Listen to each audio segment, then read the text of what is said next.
The north is cold and full of whispers. The candles flicker in the nursery at Winterfell, casting dancing shadows across stone walls that have stood for 8,000 years. Outside, winter wind howls through the courtyard like a living thing, rattling shutters and making the ancient castle groan. But inside this small room, the only sound that matters is the labored breathing of a dying child. Catelyn Stark sits rigid in a wooden chair, her hands clasped so tightly in her lap that her knuckles have gone white. She hasn't moved in hours. Hasn't eaten, hasn't slept.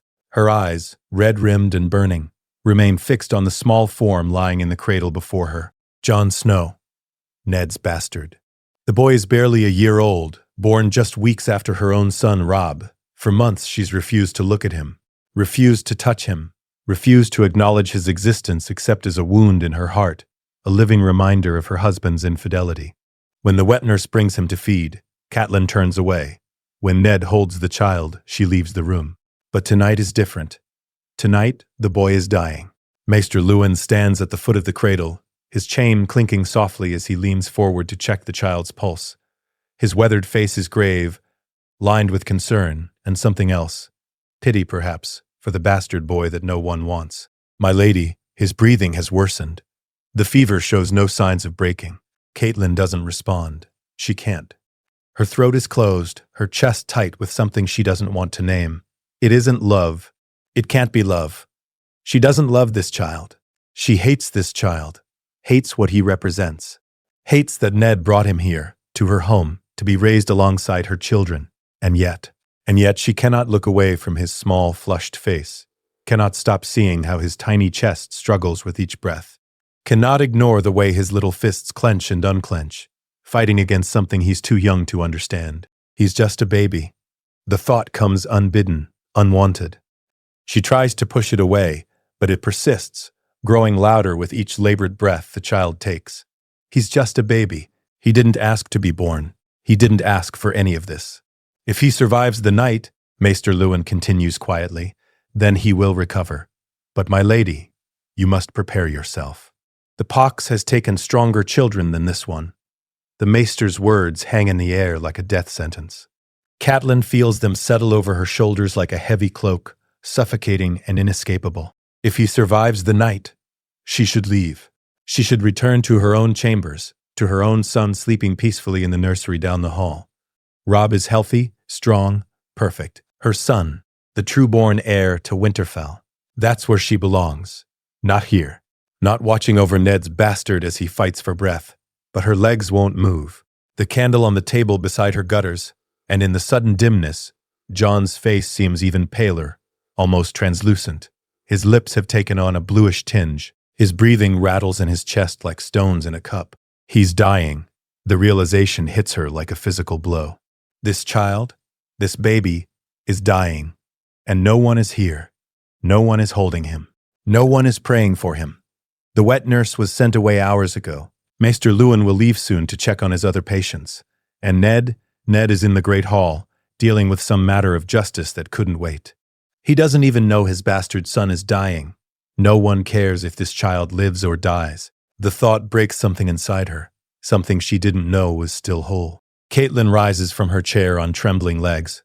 Maester Luwin looks up, surprised as she moves toward the cradle. She hasn't approached it once in all the months since Ned brought the boy home. She's made a point of staying away, of making her displeasure known through cold silence and averted eyes. But now she stands at the cradle's edge, looking down at the dying child. Up close, he's even smaller than she thought. So fragile, his dark hair is damp with sweat, plastered to his tiny skull.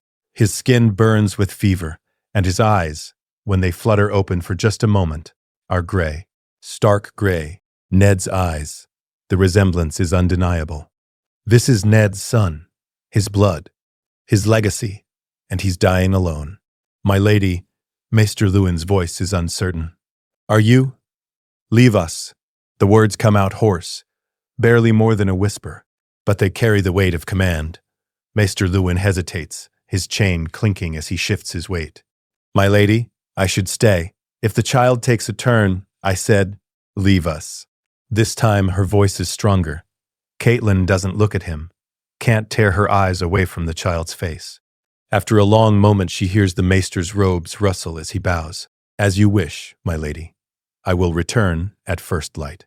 His footsteps retreat across the stone floor. The door opens, letting in a gust of cold air, then closes with a soft thud. And then there is only silence, broken by the child's labored breathing and the wind howling outside. Catelyn is alone with Jon Snow. She stands there for a long time, watching him struggle, watching him fight. Part of her, the wounded, angry part, whispers that she should leave, that this isn't her responsibility, that this child is the product of Ned's betrayal, and she owes him nothing. But another part of her, a part she thought had died the day Ned brought this baby home, whispers something else. He's just a baby, and he's dying. Slowly, as if moving through water, Catelyn reaches into the cradle. Her hand hovers over the child's chest, trembling. She can feel the heat radiating from his small body, can see the rapid rise and fall of his breathing. Touch him, hold him, don't let him die alone. Her fingers brush against his sweat-dampened tunic, and the child stirs. His eyes flutter open, those gray, stark eyes, and for a moment they focus on her face.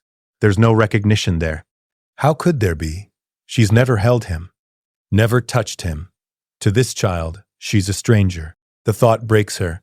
Catelyn's knees give out, and she collapses beside the cradle, her hands gripping the wooden edge. A sob tears from her throat, raw and ugly and full of months of suppressed pain. All the anger, all the resentment, all the hurt she's been carrying since Ned came home from war with another woman's child, it all comes pouring out in a flood of tears she can't control. I hate you, she whispers to the dying child. I hate you. I hate what you represent. I hate that you exist. The words are poison, bitter on her tongue. But they're also true. She does hate him.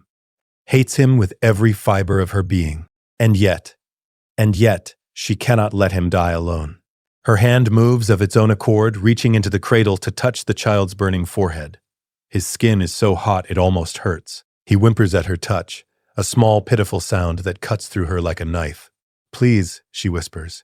Please don't die. The words surprise her. She didn't mean to say them, didn't mean to care. But now that they're out, she can't take them back. Please. Her other hand joins the first, cradling the child's small head.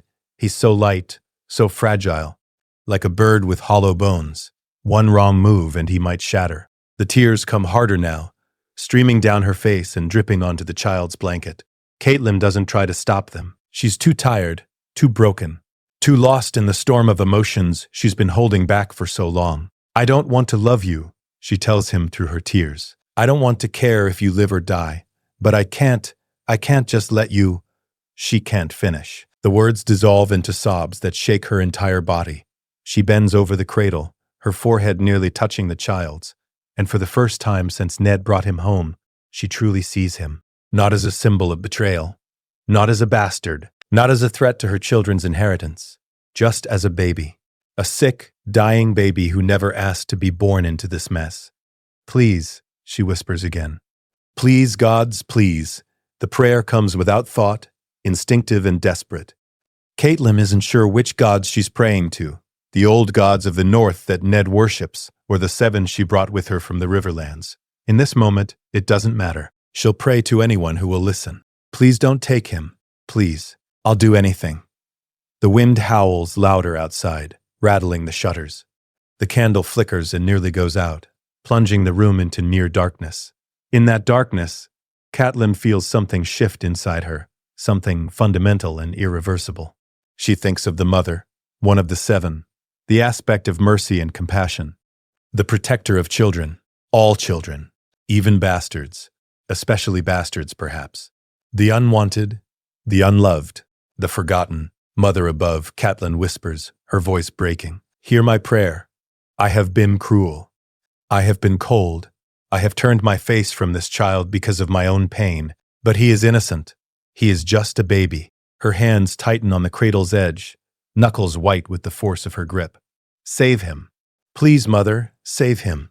Let him live through this night, and I swear I will love him. I will love him as my own. I will beg my husband to give him a true name, to make him legitimate, to give him everything he deserves. Just please, please don't let him die. The vow hangs in the air, heavy and binding. Catelyn feels the weight of it settle over her like a physical thing pressing down on her shoulders, her chest, her heart. She's made a bargain with the gods, a sacred promise, and the gods are listening. She doesn't know how she knows this.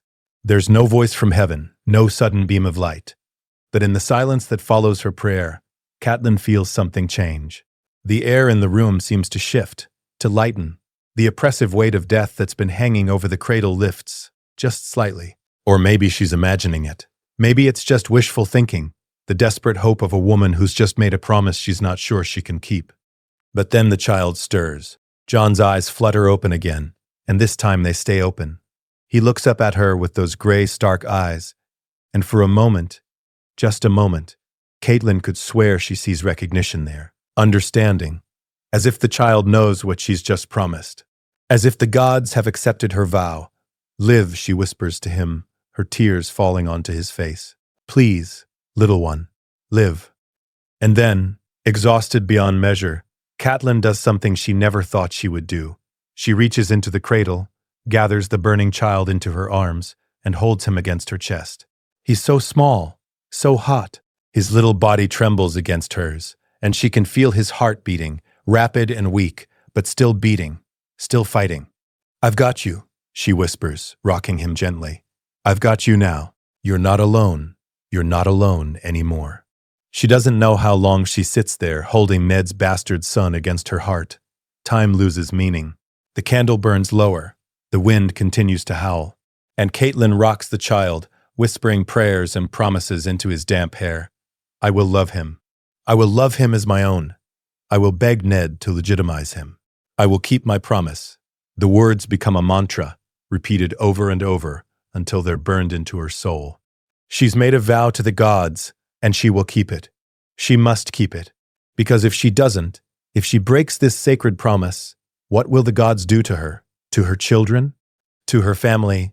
The thought terrifies her more than anything else. More than her anger at Ned. More than her resentment of this child.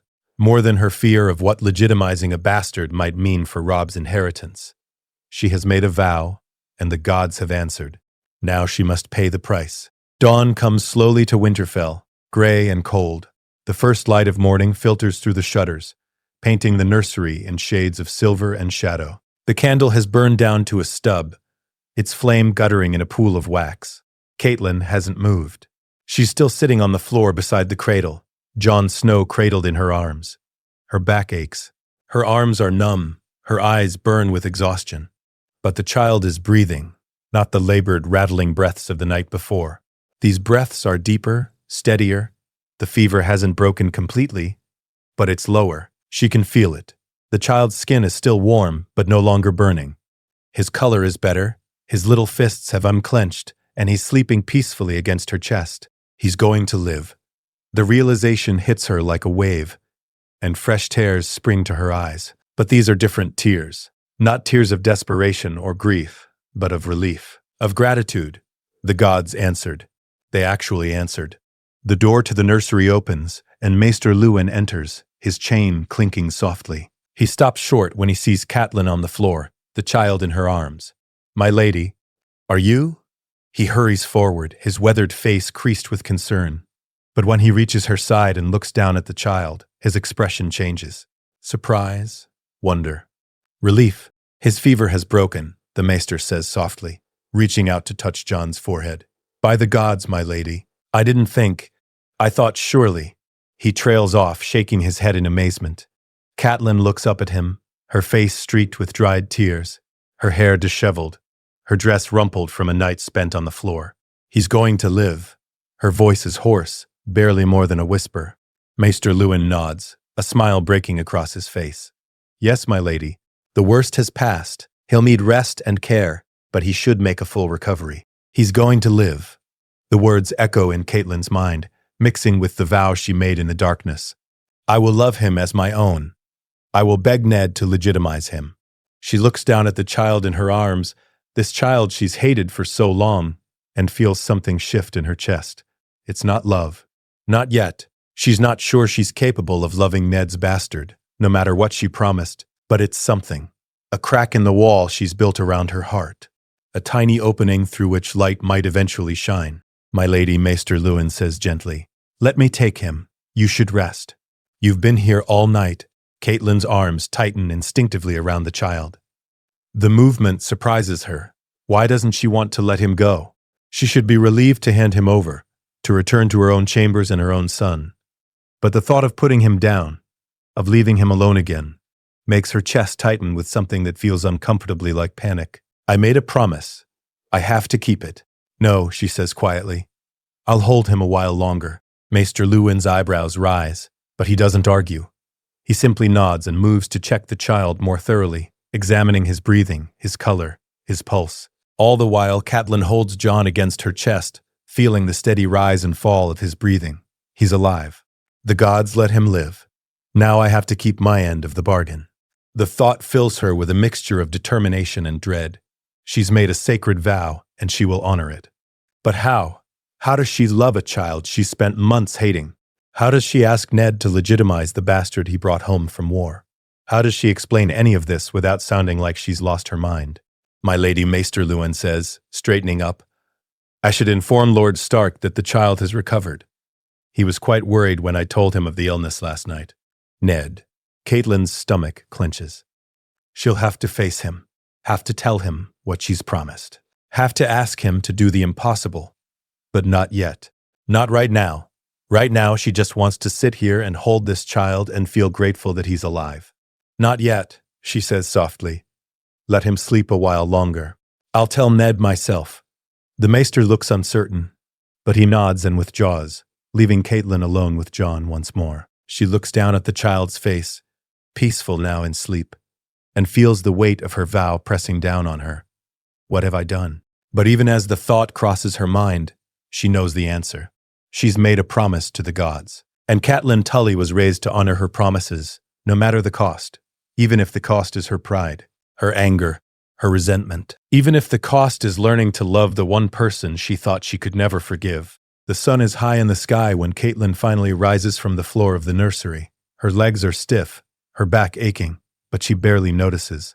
Jon is sleeping peacefully in the cradle now, his fever nearly gone, his breathing steady and strong. He's going to live, and she has a promise to keep. Catelyn smooths down her rumpled dress and runs her fingers through her tangled hair, trying to make herself presentable. She knows she must look a mess, eyes red from crying, face pale from exhaustion, clothes wrinkled from a night spent on the floor.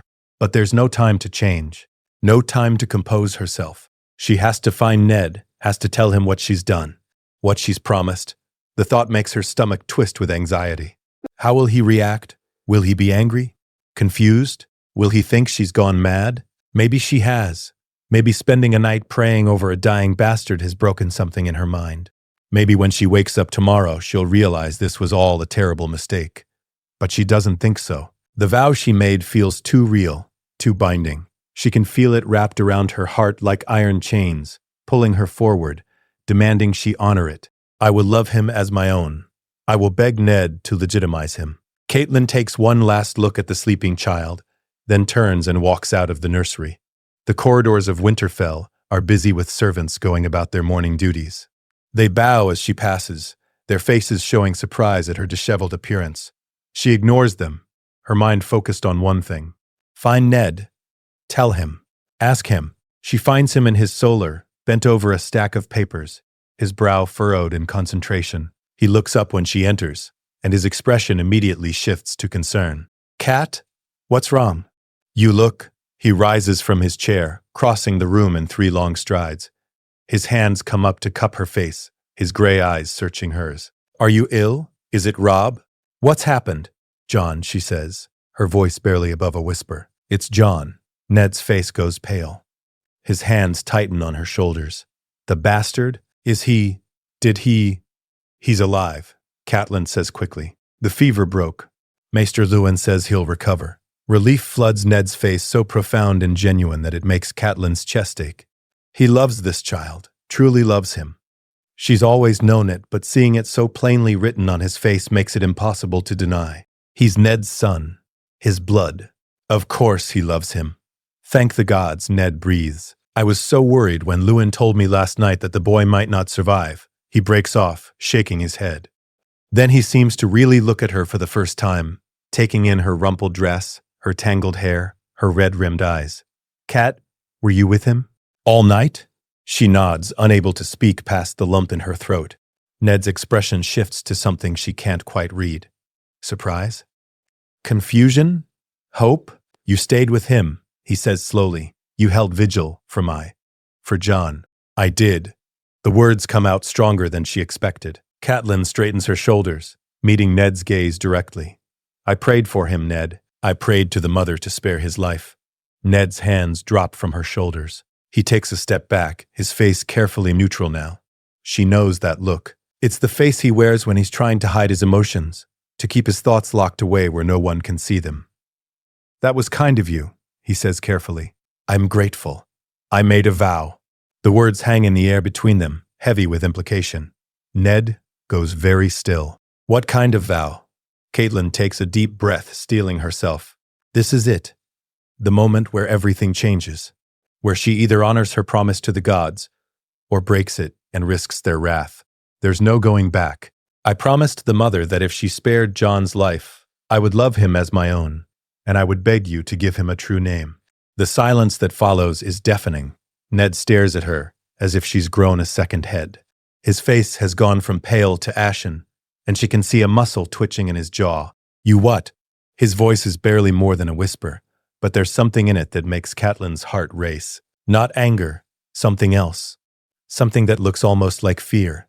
I made a vow to the gods, she repeats, forcing herself to stay calm. John was dying, Ned. He was dying, and no one was there. No one was holding him. I couldn't just let him die alone like that. So I prayed, and I promised that if the gods spared him, I would love him. And I would ask you to legitimize him. No. The word is flat, final. Ned turns away from her, running a hand through his hair. She can see the tension in his shoulders, the way his hands clench into fists at his sides. No, he says again. Cat, you don't understand what you're asking. I understand perfectly, Catelyn says, her voice rising. I'm asking you to give your son the name he deserves, to make him legitimate. I can't. Ned whirls back to face her, and for the first time in their marriage, Catelyn sees something in his eyes that looks like desperation. I can't, Cat. You have to understand. I can't. Why not? She steps toward him, her hands outstretched. Ned, he's your son, your blood. Why shouldn't he have your name? Why shouldn't he be a Stark in truth as well as blood? Because it's not that simple. Ned's voice cracks, and he turns away again, his shoulders hunched. When he speaks again, his voice is quieter, but no less anguished. You think I haven't thought about it? You think I don't wish I could give him my name, raise him as a true son? But I can't. Cat, I can't. Why not? She's crying now, tears streaming down her face. All the exhaustion and emotion of the night before is catching up with her, making her voice shake. I made a promise to the gods, Ned. A sacred vow. If I break it, if I don't at least try, what will they do to us? To our children? I'm terrified, Ned. I'm so terrified.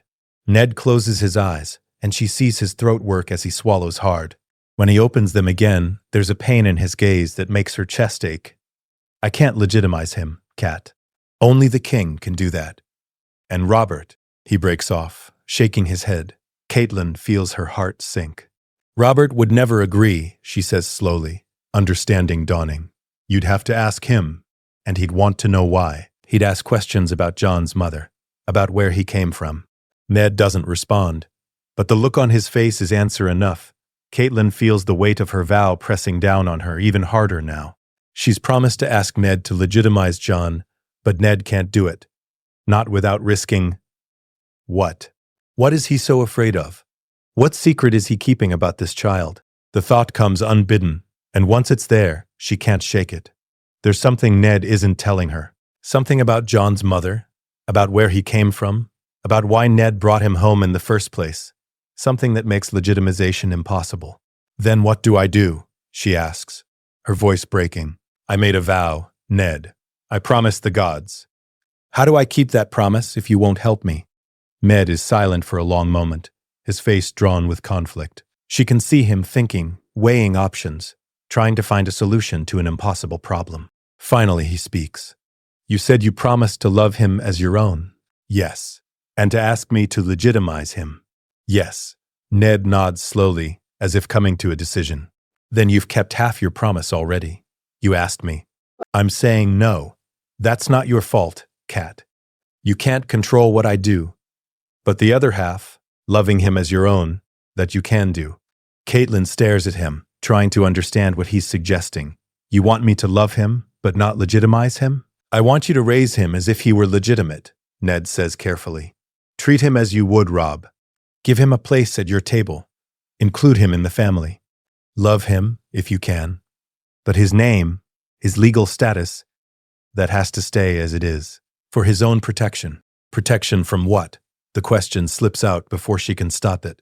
Ned's face closes off immediately, that careful neutral mask sliding back into place. From the world, he says quietly. From people who would use his status against him. Against us.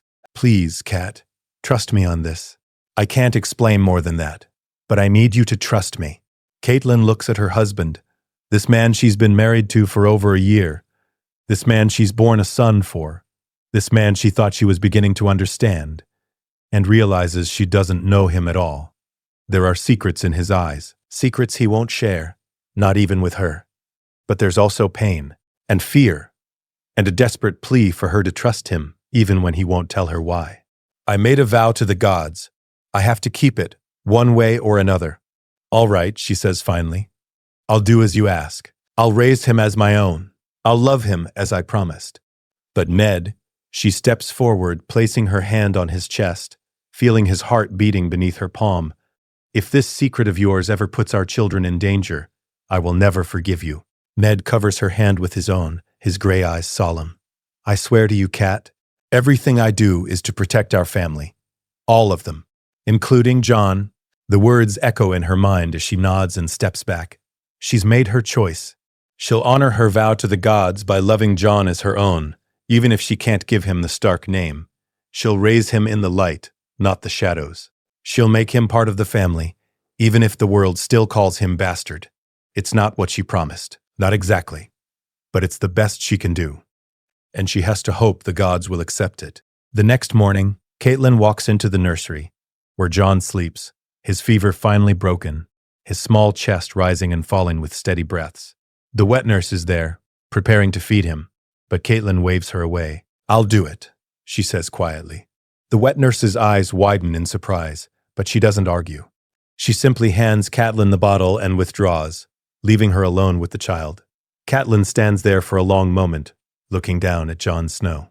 In the daylight, with his fever gone, he looks so much like Ned it makes her heart ache. The same dark hair, the same gray eyes, the same serious expression, even in sleep. Ned's son.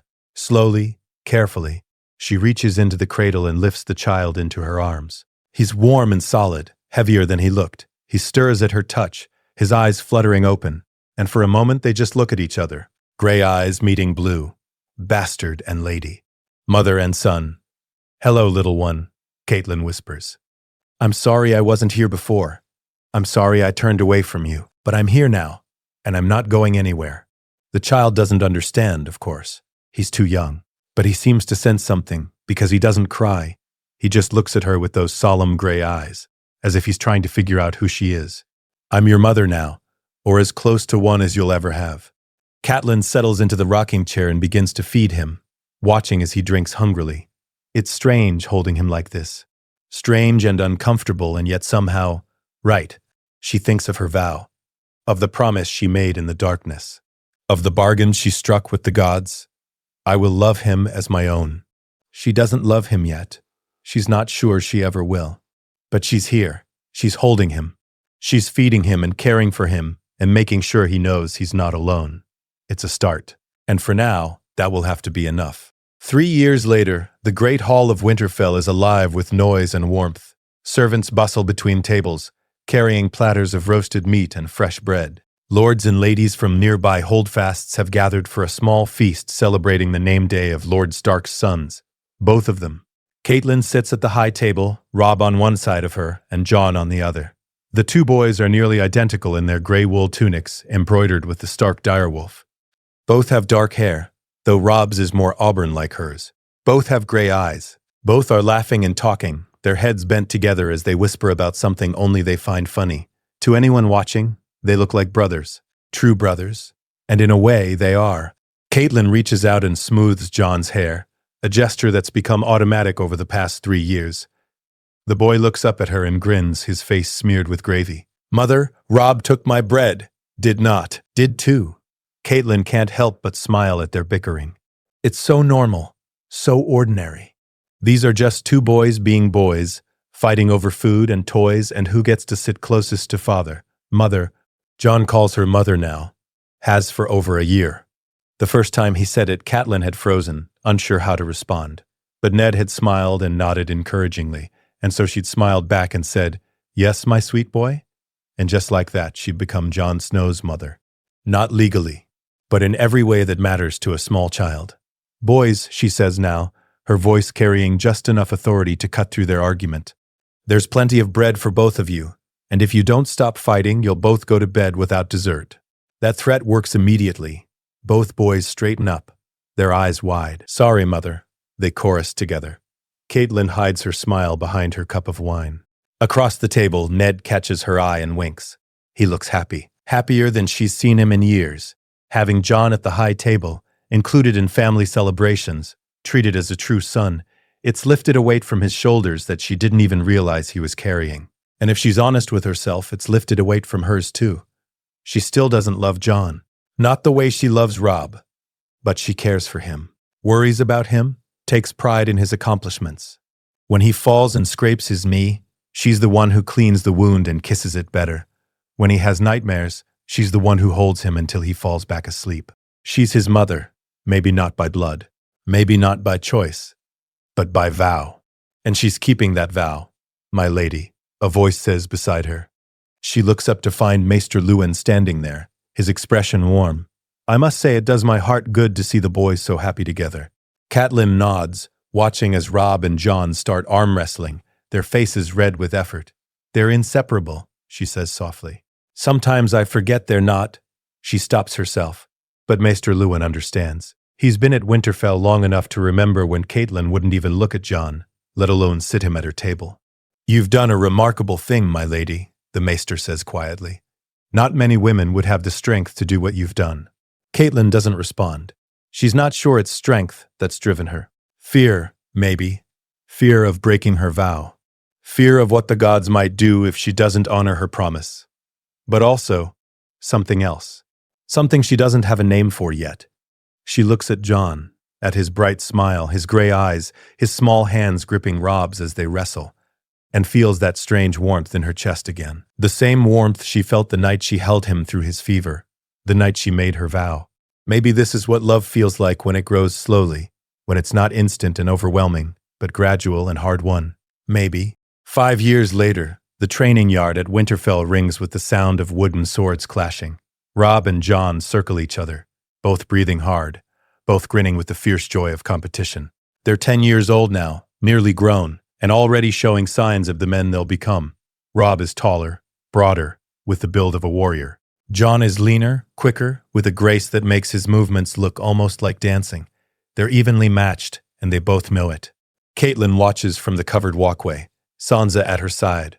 Her daughter is 7 now, beautiful and proper, every inch a lady. She watches her brothers with a mixture of admiration and exasperation. Why do they always have to fight? Sansa asks, wrinkling her nose. It's so undignified. They're boys, Catelyn says with a smile. Fighting is how they show affection. That's stupid. Catelyn laughs and pulls her daughter close, pressing a kiss to her red hair. Sansa is so much like her, proper, dutiful, concerned with appearances. But she's also kind, in her own way. She includes Jon in her games, even when her friends from other houses whisper about the bastard boy. Because Jon isn't just a bastard anymore. Not in Winterfell. Not in the Stark household. He's family. In the yard, Rob lands a solid hit on Jon's shoulder, and Jon stumbles back with a laugh. Good one. But I'm not done yet. He lunges forward, his wooden sword a blur, and suddenly Rob is on the defensive.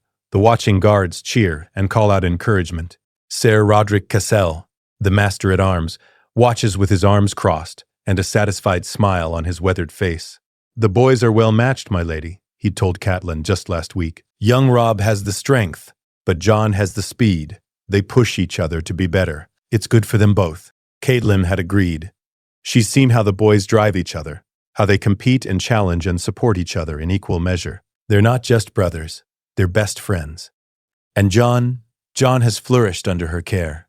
He's confident now, secure in his place in the family. He doesn't flinch when people call him bastard, because he knows it doesn't matter. Not here. Not at home. Here, he's a Stark. In everything but name. Mother, Robb's voice calls out. Did you see? I got him. Catelyn looks up to see Jon on his back in the dirt, Robb's wooden sword pointed at his chest. But both boys are laughing, and Jon doesn't look defeated. He looks happy. I saw, she calls back.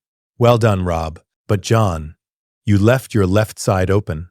Remember what Sir Roderick taught you about defense. Jon scrambles to his feet, nodding eagerly. I will, Mother. Can we go again? One more round, then you both need to wash up for supper. The boys groan but don't argue. They know better than to push when Catelyn uses that tone. They reset their positions and begin again, and Catelyn watches with a mixture of pride and something that feels dangerously close to love. I promised to love him as my own, and God's help me, I think I'm actually doing it.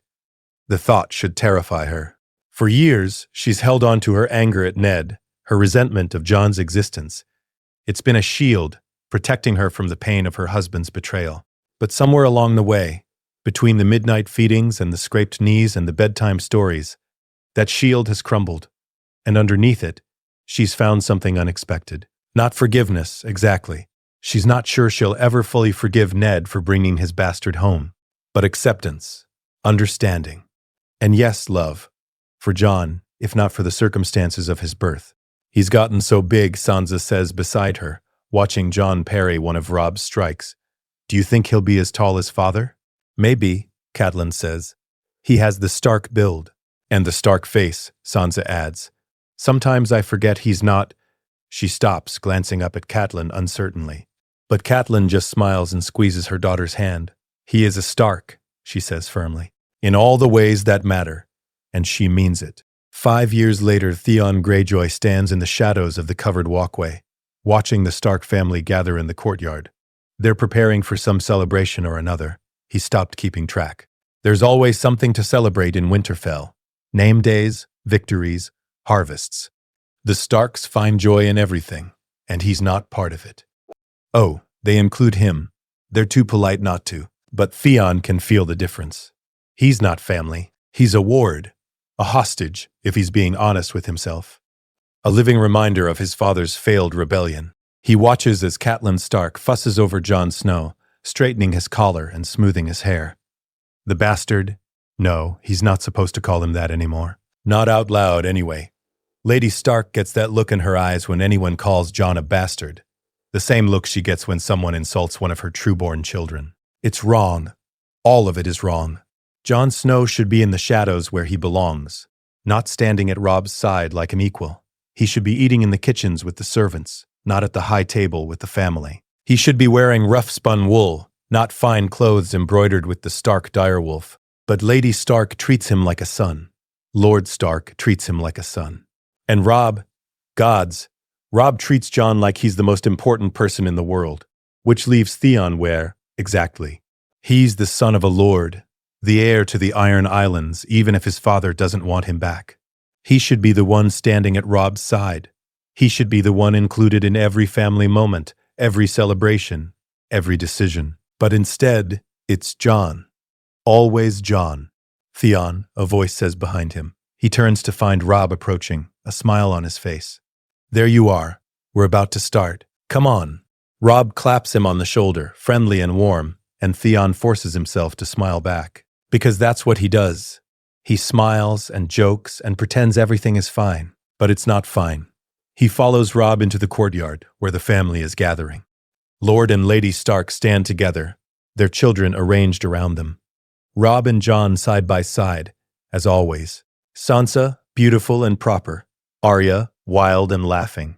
Little Bran, clinging to his mother's skirts, and baby Rickon in the nurse's arms. A perfect family. And Theon, standing off to the side. Close enough to be included, far enough to know he doesn't belong. He watches as Lady Stark reaches out and ruffles Jon's hair, saying something that makes the boy laugh. and Theon feels something dark and bitter twist in his chest. She loves him. She actually loves him. A bastard. And I'm still just the hostage. The thought follows him through the celebration, through the feast, through the long night. And when he finally falls asleep in his chambers, nice chambers, comfortable chambers, but not family chambers, he dreams of the Iron Islands, of home, of a place where he might actually belong. The present-day Jon Snow stands in front of the mirror in his chambers, adjusting the gray wool tunic embroidered with the Stark direwolf. He's 15 now, nearly a man grown, and he barely recognizes the boy he used to be. The boy who was afraid, who felt like he didn't belong, who flinched every time someone called him bastard. That boy is gone.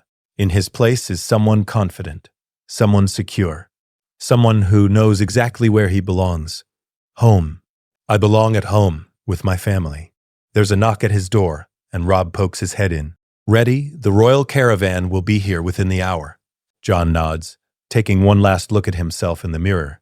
King Robert Baratheon is coming to Winterfell, bringing his queen and children. It's a momentous occasion, and Jon knows he needs to look his best. Not because he's trying to impress anyone, but because he represents House Stark, and House Stark doesn't do anything halfway. I'm ready, he says, turning to face his brother. How do I look? Like a Stark, Robb says with a grin. Come on. Mother wants us in the courtyard. Mother. The word still makes Jon's chest warm. He has vague memories of a time when Lady Catelyn wouldn't look at him, wouldn't touch him. But those memories are distant and hazy, like a half-remembered dream. The reality is that Catelyn Stark has been his mother for as long as he can remember. She's the one who taught him his letters, who bandaged his wounds, who held him when he cried, who told him every day that he was loved, that he was wanted, that he was hers. She's his mother, and he loves her with the fierce, uncomplicated love of a son. The two brothers make their way through the corridors of Winterfell, their footsteps echoing on the stone floors. Servants bow as they pass, and Jon nods to each one. He knows their names, knows their families, knows their stories, because that's what Mother taught him. Everyone matters, everyone deserves respect. Bastard or lord, it doesn't matter. We're all people. They emerge into the courtyard to find the family already gathering. Father stands at the front, tall and stern in his gray cloak. Mother is beside him, beautiful in a blue dress that matches her eyes. Sansa and Arya are there, bickering as always. Bran is bouncing with excitement, and little Rickon is trying to escape the nurse's grip. And there, off to the side, is Theon. He's wearing Stark colors, but somehow he looks separate. Apart, like he's not quite part of the picture. Jon feels a pang of sympathy. He knows what it's like to feel like an outsider, or at least, he used to know, before Mother made him part of the family. Jon, Mother calls, beckoning him over. Stand here, between Robb and Sansa. Jon moves to his assigned spot, and Mother reaches out to straighten his collar one more time. Her hands are gentle, familiar, and Jon finds himself smiling. You look very handsome, she says softly. Your father will be proud. Thank you, Mother. She cups his face for just a moment, her blue eyes warm, and Jon feels that familiar surge of love and gratitude. He doesn't know what he did to deserve this, to deserve her, but he's grateful every single day. They're coming, Bran shouts from his perch on the wall. I can see the banners. Everyone straightens up, arranging themselves in the proper order. Father, at the front, Mother beside him. Then, the children, arranged by age. Robb first, as the heir. Then Jon, standing right beside him. Then Sansa, Arya, Bran, and Rickon. Jon takes his place, his heart beating fast with anticipation. He's never met a king before, never seen anyone from outside the north except for the occasional merchant or traveling knight. This is history. This is important. And he's here, not hidden away in the shadows, not sent to eat in the kitchens, but here, standing with his family, wearing Stark colors representing House Stark. Because he's a Stark, maybe not in name, maybe not legally, but in every way that matters. He's a Stark. The gates of Winterfell open, and the royal caravan begins to enter. Hundreds of people on horses and in carriages, all wearing the gold and black of House Baratheon. And at the front, on a massive destrier, is the king himself. Robert Baratheon is huge, larger than life, with a booming laugh that echoes across the courtyard. He dismounts with surprising grace for a man his size and strides toward Father with his arms outstretched. Ned, You old dog. It's been too long. Father's stern face breaks into a rare smile, and he embraces the king like a brother. Jon watches, fascinated. He's never seen father so relaxed, so happy. Your Grace, father says. Welcome to Winterfell. None of that Your Grace nonsense, Robert says, clapping father on the shoulder. We're brothers, Ned. Brothers don't bow to each other. His eyes sweep over the assembled family, and Jon feels his stomach clench with nervousness. What will the king think of him? Will he question why a bastard is standing with the true-born children? Will he say something cruel? But Robert just grins. Gods, Ned, you've been busy. How many children is this? 6, Your Grace. Robert, this is Robb, my heir, and Jon, and Sansa, Arya, Bran, and Rickon. Robert's eyes linger on Jon for just a moment, and Jon holds his breath. But the king just nods. Fine-looking boys, both of them. They have your face, Ned. Especially that one. He points at Jon, and Jon feels his cheeks heat. But he doesn't look away. He meets the king's gaze steadily, the way Mother taught him. You are a Stark. Hold your head high. Thank you, Your Grace, Jon says clearly. Robert laughs and turns back to father. Polite, too. You've done well, Ned. Very well indeed. And just like that, the moment passes. The king moves on to greet Mother, and Jon lets out a breath he didn't know he was holding. Beside him, Robb nudges him with his elbow. See? I told you it would be fine. Jon grins back at his brother, his best friend, his partner in everything. You were right, as always. Don't let it go to your head. They both laugh, and Jon feels a surge of happiness so strong it almost hurts. This is his life. This is his family. This is where he belongs. And nothing, not his bastard status, not the whispers of outsiders, not even a king, can take that away from him. Because Catelyn Stark made a promise to the gods 15 years ago. And she's kept it. She's loved him as her own. Raised him in the light, not the shadows. Given him a place at the table, a place in the family, a place in her heart. And Jon Snow, bastard, outsider, unwanted, has become something he never thought possible. He's become a son. That night, after the feast, after the toasts and the laughter and the music, Catelyn stands in the nursery where it all began. The room is empty now. Her children are grown, or nearly so. There are no cradles, no crying babies, no midnight vigils. But she remembers.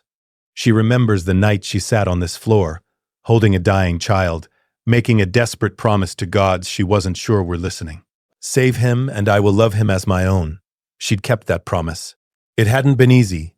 There were days when she wanted to break it, when the old resentment would rear its head, and she'd have to force herself to be kind, to be patient, to be loving. But she'd done it. Day by day, year by year, she'd kept her vow. And somewhere along the way, it stopped being a vow and started being the truth. She loves Jon Snow. Not because she has to, not because the gods are watching, but because he's her son. In every way that matters, he's her son. Cat, Ned's voice comes from the doorway. Are you all right? She turns to find her husband watching her, concern in his gray eyes. She smiles and crosses the room to take his hand. I'm fine. Just remembering. Remembering what? The night I made my promise. The night everything changed. Ned pulls her close, pressing a kiss to her forehead. You've done a remarkable thing, Cat. I know it wasn't easy, but you've given Jon something I never could have given him alone. You've given him a mother. Catelyn leans into her husband's embrace, feeling the steady beat of his heart beneath her cheek. I kept my promise, she whispers. I kept my promise to the gods. You did, Ned agrees, and I think they're pleased. Catelyn hopes he's right. She hopes the gods are watching. Hopes they see what she's done, the family she's built, the love she's given to a child who wasn't hers by blood but became hers by choice. She hopes they're pleased, because she's kept her vow. Against all odds, against her own pain and resentment and anger, she's kept her vow. And in doing so, she's changed everything. For Jon. For her family. For herself. In Winterfell, in the heart of the North, there was light, love, and family. But this peace was merely the calm before the storm. And there is a bastard boy who stands beside his brother, wearing Stark colors, knowing he belongs. Because Catelyn Stark kept her promise. The feast in the great hall of Winterfell is unlike anything Jon has ever seen. The tables groan under the weight of roasted meats, fresh bread, and barrels of wine and ale. Musicians play in the corner, their songs mixing with the laughter and conversation of hundreds of guests. The Baratheon banners hang alongside the stark direwolves, gold and black mingling with gray and white. Jon sits at the high table, between Robb and Sansa, watching the spectacle unfold. He's never seen so many Southerners before. Knights in shining armor, ladies in silk dresses, servants in livery finer than anything worn in the north. It's overwhelming and exciting in equal measure. "This is incredible," Robb whispers beside him, his eyes wide. "Look at all of them." "I know," Jon whispers back. "Do you think they're all like this in the South?" "Must be. Can you imagine living like this every day?" Jon can't. Winterfell is grand, but it's also practical. Built for survival, not spectacle. But these Southerners, they seem to live for spectacle. Every gesture is dramatic. Every word is calculated. Even the way they eat seems performative. "Jon," Sansa says on his other side, her voice low. "That's Prince Joffrey, the king's son." Jon follows her gaze to a boy about their age, sitting beside the queen. He's handsome, Jon supposes, with golden hair and fine features. But there's something about his expression, something cruel in the set of his mouth, that makes Jon uneasy. "He looks like a prince," Sansa continues, her voice dreamy. "Don't you think he's handsome?" "I suppose," Jon says diplomatically. He's learned over the years that when Sansa gets that tone in her voice, it's best to just agree. "I wonder if he'll ask me to dance." "I'm sure he will," Jon says, though privately he hopes the prince stays far away from his sister. There's something about Joffrey Baratheon that sets his teeth on edge. At the center of the high table, King Robert is deep in his cups, laughing uproariously at something Father said. The king is massive, larger than life, with a voice that carries across the entire hall. He's nothing like Jon imagined a king would be. He's loud, crude, and seems more interested in drinking than in ruling. But Father is smiling, actually smiling. Jon has never seen him so relaxed, so happy. Whatever history these two men share, it runs deep. "Ned," Robert bellows, slamming his cup on the table. "Tell me true. How do you stand it up here? All this cold and snow and—" He waves his hand vaguely. "Honor. Don't you ever want to just say, to hell with it all and do something fun?" Father's smile doesn't waver, but Jon sees something flicker in his eyes. Something that looks almost like sadness. "The North is my home, Robert. It's in my blood. I wouldn't want to be anywhere else." "Bah." Robert drains his cup and immediately signals for more wine. "You always were too serious, Ned. Even when we were boys. Always thinking about duty and responsibility. Never about pleasure. Someone had to keep you out of trouble. And a fine job you did." Robert laughs again, so loud that half the hall turns to look. "Remember that time in the Vale? When you had to talk me out of challenging that knight to a duel? I remember you challenged him anyway. And I won." Robert slaps the table. "Gods, those were good days. Before crowns and thrones," and he glances at the queen, his expression souring. "Politics." Jon watches this exchange with fascination. He's never seen Father like this. Relaxed, joking, almost playful. It's like seeing a completely different person. "Jon," a voice says beside him. He turns to find Theon leaning in from his seat further down the table. "Quite a show, isn't it?" "It is," Jon agrees. "I've never seen anything like it." "That's because you've never left the North," Theon says, and there's an edge to his voice that Jon doesn't understand. "Some of us remember what the rest of the world is like." Before Jon can respond, Theon turns away, reaching for his wine cup. Jon frowns, confused. Did he say something wrong? Theon has been strange lately, distant and sharp-tongued. Jon doesn't understand why. "Don't mind him," Robb says quietly. "He's been in a mood all day." "Why?" Robb shrugs. "Who knows? Theon's always been moody." "Come on, let's go talk to some of the knights. I want to hear about the South." The two brothers rise from the table, and Jon follows Robb into the crowd. They spend the next hour talking to various knights and lords, hearing stories of tournaments and battles and adventures in lands Jon has only read about in books. It's thrilling and terrifying, because for the first time Jon realizes how small his world has been. Winterfell is all he's ever known. The North is all he's ever seen. But there's a whole world out there, a world of kings and queens, of knights and tournaments, of politics and intrigue, and he knows nothing about it. "You're Ned Stark's boys," a voice says behind them. John and Rob turn to find a tall, handsome man with a golden hand where his right hand should be. He's wearing armor so fine it must have cost a fortune, and his green eyes are sharp and assessing. "We are," Rob says, straightening up. "I'm Rob Stark, and this is my brother John." The man's eyes flicker to John, and something changes in his expression. Surprise? Curiosity? John can't tell. "Brother," the man repeats. "Not half-brother?" "Brother," Rob says firmly, and John feels a surge of affection for him. Rob has never once called him half-brother or bastard. To Rob, they're just brothers. Full stop. The man smiles, but it doesn't reach his eyes. "How progressive. I'm Jaime Lannister. The Queen's brother, the Kingslayer," Rob says, and John winces. That's not exactly polite. But Jaime just laughs. "Guilty as charged, though I prefer Jaime if it's all the same to you." Kingslayer makes me sound so dramatic. "You killed the Mad King," John says before he can stop himself. During the sack of King's Landing, Jaime's smile fades slightly, and his eyes turn cold. "I did, and I'd do it again." The man was going to burn the entire city. 500,000 people. I stopped him. But all anyone remembers is that I broke my oath. There's bitterness in his voice, and John feels a pang of sympathy. He knows what it's like to be judged for something beyond your control. To have people whisper about you, define you by one thing. "I think you did the right thing," John says quietly. "Saving all those people. That took courage." Jaime looks at him for a long moment, his expression unreadable. Then he nods slowly. "You're an interesting one, Jon Snow. Your father raised you well." He turns and walks away, leaving John and Rob staring after him. "That was strange," Rob says. "Very strange," John agrees. But before they can discuss it further, a commotion breaks out near the entrance to the hall. John turns to see Arya running through the crowd, her dress torn and dirty, her hair wild. Behind her, Sansa is chasing her, her face red with embarrassment. "Arya, get back here. Make me." John and Rob exchange a look, then both start laughing. Some things never change. Later that night, after the feast has ended and most of the guests have retired to their chambers, John finds himself unable to sleep. He's too keyed up, too full of thoughts and questions about everything he's seen and heard. He pulls on a cloak and makes his way through the quiet corridors of Winterfell, his feet carrying him without conscious thought to the Godswood. It's his favorite place in the castle, quiet and peaceful, with the ancient weirwood tree standing sentinel over the black pool.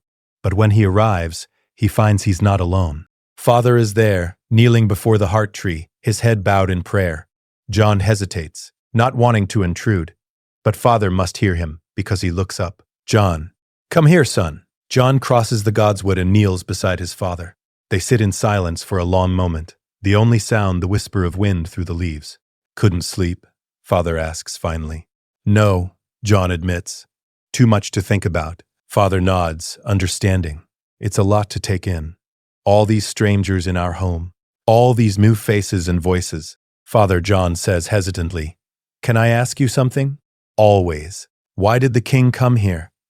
"I know he's your friend, but it's a long journey from King's Landing. There must be a reason." Father is silent for a long moment, his face troubled. When he speaks, his voice is heavy. "Robert wants me to be his hand, to go to King's Landing and help him rule." John's stomach drops. "You're leaving?" "I don't know yet. I haven't decided. But you can't leave. You're Lord of Winterfell. You belong here." Father reaches out and puts a hand on John's shoulder, his grip firm and reassuring. "I know, son.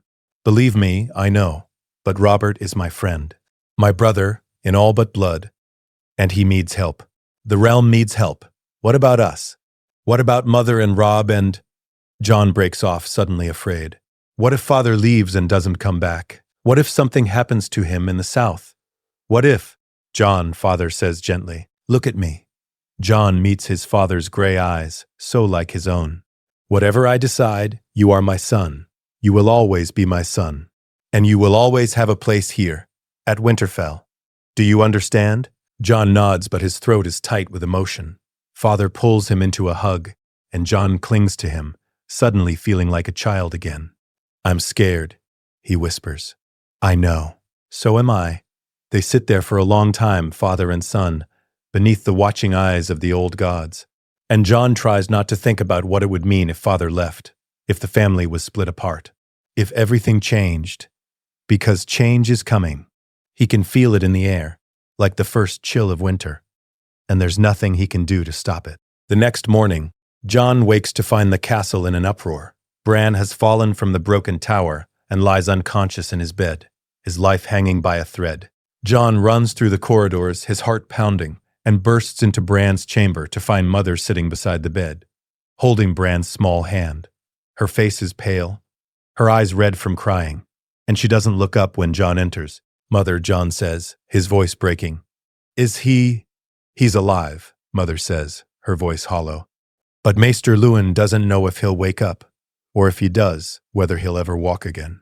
Jon feels like he's been punched in the gut. Bran, his little brother, the boy who loved to climb, who was always laughing, always moving. The thought of him broken, paralyzed. What happened? He fell. From the broken tower, no one knows why he was up there. Jon moves to the other side of the bed and looks down at Bran's still form. He's so small, so fragile. There are bruises on his face, and his breathing is shallow. "He's going to be all right," Jon says, trying to convince himself as much as Mother. He has to be. Mother finally looks up at him, and Jon is shocked by the pain in her eyes. "I can't lose him," she whispers. "I can't lose another child." "You won't," Jon says firmly. "Bran is strong. He's a Stark. He'll fight." Mother reaches across the bed and takes Jon's hand, squeezing it tightly. "Pray for him," she says. "Pray to the old gods and the new. Pray that he comes back to us." "I will," Jon promises. "I'll pray every day." And he does. For the next week, while Bran lies unconscious, Jon spends every spare moment in the Godswood, kneeling before the heart tree, begging the gods to save his brother. "Please, not Bran. Take me instead if you have to take someone. But please, not Bran." The castle is subdued, the celebration of the king's visit forgotten in the wake of tragedy. King Robert and his party prepare to leave, and Father has decided to go with them. Jon learns this from Robb, who tells him in a quiet corner of the castle, away from prying ears. He's going to be the hand of the king, Robb says, his voice tight. He's taking Sansa and Arya with him. They're leaving in 2 days. 2 days? Jon feels like the ground is shifting beneath his feet. But what about, Mother is staying here with Bran, and you and I are staying to help her, to hold Winterfell. Jon stares at his brother, trying to process this information. Father is leaving. Sansa and Arya are leaving. The family is being torn apart. "Robb," Jon says slowly, "what's happening? Why does everything feel like it's falling apart?" Robb shakes his head, his expression grim. "I don't know, but we have to be strong. For Mother, for Bran, for Winterfell. We will be," Jon says, trying to sound more confident than he feels. "We'll hold things together until Father comes back. If he comes back." The thought is unbidden and unwelcome, but once it's there, Jon can't shake it. What if Father doesn't come back? What if something happens to him in King's Landing? What if, Jon, Robb says, gripping his shoulder, "We're going to be all right. You and me. We'll take care of things. Together." Jon nods, drawing strength from his brother's confidence. Robb is right. They'll face whatever comes together, the way they always have. Because they're brothers. And brothers don't abandon each other. The day Father leaves is gray and cold, with a bitter wind blowing down from the north.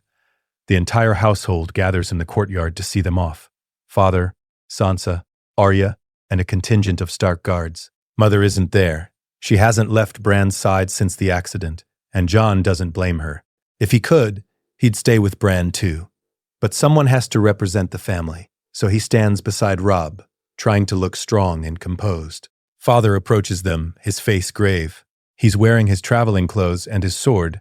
Ice is strapped to his back. He looks every inch the Lord of Winterfell, but Jon can see the worry in his eyes. "Robb," Father says, gripping his eldest son's shoulder, "you're the Stark in Winterfell now. Take care of your mother and your brothers. Listen to Maester Luwin and Ser Roderick. And remember, winter is coming." "I will, Father," Robb says, his voice steady. "I won't let you down." Father pulls him into a brief embrace, then turns to Jon. For a moment, they just look at each other, and Jon sees something in Father's eyes that he doesn't understand. Sadness? Regret? Fear? "Jon," Father says quietly, Come with me for a moment. He leads Jon away from the crowd to a quiet corner of the courtyard. When they're alone, Father turns to face him, his expression serious. Jon, there's something I need to tell you.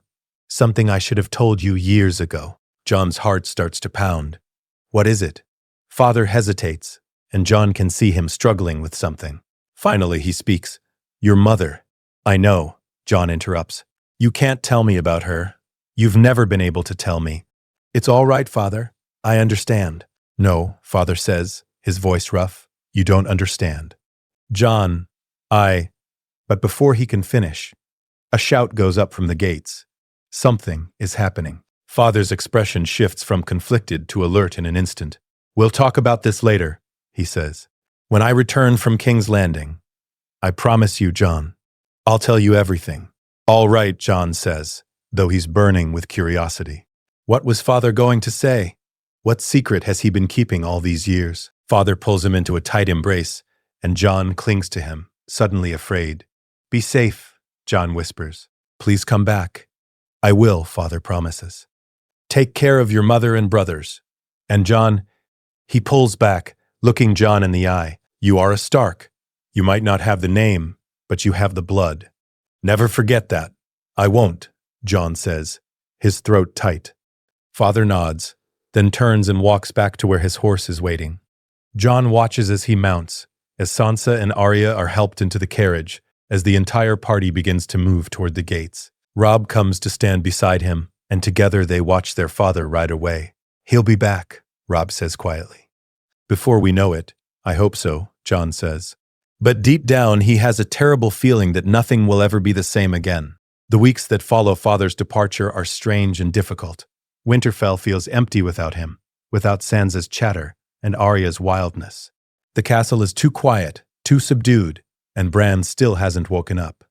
Mother sits by his bedside day and night, refusing to eat, refusing to sleep. She's wasting away before their eyes, and there's nothing Jon or Robb can do to help her. Mother, please, Jon begs one evening, kneeling beside her chair. You have to eat something. You have to rest. I can't leave him, Mother says, her voice hollow. What if he wakes up and I'm not here? What if he needs me? He needs you to be strong, Jon says gently. He needs you to take care of yourself, so you can take care of him. Mother looks at him, and for a moment Jon sees a flicker of the woman she used to be. The strong, capable woman who ran Winterfell with quiet efficiency. The woman who loved him, and raised him and made him feel like he belonged. You sound like your father, she says softly. I learned from the best, Jon says with a small smile. Mother reaches out and cups his face, her hand trembling. You're a good boy, Jon. I'm so proud of you. I hope you know that. I do, Mother. And I love you. I love you too, she whispers. So much. She pulls him into a hug, and Jon holds her, feeling how thin she's become, how fragile. It terrifies him. He's already lost Father to King's Landing. He can't lose Mother too. Please, he whispers. Please eat something. For me. For Bran. Mother pulls back and nods slowly. All right. I'll try. It's a small victory, but Jon will take it. He helps her to her feet and guides her to the table where he's had the servants leave a tray of food. She picks at it half-heartedly. But at least she's eating. Jon, she says after a moment. Thank you for being here. For being strong. I don't know what I'd do without you and Robb. We're family, Jon says simply. We take care of each other. Mother smiles, and for the first time in weeks, it reaches her eyes. Yes. We're family. That night, Jon is woken by shouting. He bolts upright in bed, his heart racing, and grabs the dagger he keeps under his pillow. Something is wrong. He runs into the corridor to find chaos. Servants are running, guards are shouting, and there's smoke coming from somewhere. Jon. Robb appears, already dressed and armed. There's a fire in the library tower. And someone tried to kill Bran. What? Mother's dire wolf stopped them, tore the man's throat out. But Jon. Someone tried to murder Bran. In his own bed. Jon feels cold fury wash over him. Someone tried to kill his little brother. His helpless, unconscious little brother. Where's Mother? Still with Bran. She won't leave him. Jon, we have to find out who did this. Who would want to hurt Bran? Jon doesn't have an answer, but he knows one thing for certain. Whoever tried to kill Bran made a terrible mistake, because now they've made an enemy of House Stark, and the North remembers. The investigation into the attempt on Bran's life yields few answers. The assassin is dead, killed by Mother's direwolf, and he carried no identification. Just a bag of silver and a Valyrian steel dagger of extraordinary value. Someone paid him, Robb says, pacing the solar that used to be father's. Someone with a lot of money? But who? And why? I don't know, Jon says, studying the dagger. But this is a king's weapon, or a lord's. No common assassin would have something like this. Could it have something to do with the king's visit? Jon considers this. It's possible. The timing is suspicious. Bran falls, the king leaves, and then someone tries to kill him. But what would anyone gain from Bran's death? Unless, Robb, Jon says slowly, what if Bran saw something? What if he saw something he wasn't supposed to see, and someone wants to silence him? Robb stops pacing, his eyes widening. The broken tower. He was climbing the broken tower. What if he saw something from up there? Something someone wanted kept secret. But what and who? They stare at each other, both thinking the same thing. The king's party was here. Hundreds of strangers in Winterfell. Any one of them could have had a secret worth killing for. We need to tell Mother, Robb says. And we need to write to Father. He needs to know what's happening here. Jon nods, but a sense of unease settles over him. Something is very wrong. Something bigger than an assassination attempt. Something that feels like the first move in a game he doesn't understand. And he has a terrible feeling that it's only going to get worse. 3 weeks after the assassination attempt, Bran finally wakes up. Jon is in the training yard when he hears the news, sparring with Robb. They both drop their swords and run for the castle, taking the stairs 2 at a time, bursting into Bran's chamber to find Mother crying. But this time, they're tears of joy. Bran is awake. His eyes are open, and he's looking around the room with confusion and fear. Mother? His voice is small and scared. What happened? Why can't I feel my legs? Mother gathers him into her arms, sobbing. You fell, my sweet boy. You fell from the tower, but you're awake now. You're going to be all right. Jon and Robb approach the bed slowly, not wanting to overwhelm him. Bran looks at them, and recognition dawns in his eyes. Jon? Robb? We're here, little brother, Robb says, his voice thick with emotion. We're right here. I had the strangest dream, Bran says. I was falling. And then I was flying. There was a crow with 3 eyes, and it told me I'd never walk again, but I'd fly. Jon and Robb exchange a glance. It sounds like fever dreams, the kind that come with serious injuries. But there's something in Bran's eyes, something knowing, that makes Jon wonder. Do you remember what happened? Jon asks gently. Do you remember why you fell? Bran's face scrunches up in concentration, and then his eyes go wide with fear. I saw them, he whispers. The queen and her brother. They were, he breaks off, looking terrified. Mother strokes his hair, trying to soothe him. It's all right, my love. You're safe now. But they pushed me, Bran says, tears streaming down his face. The Kingslayer.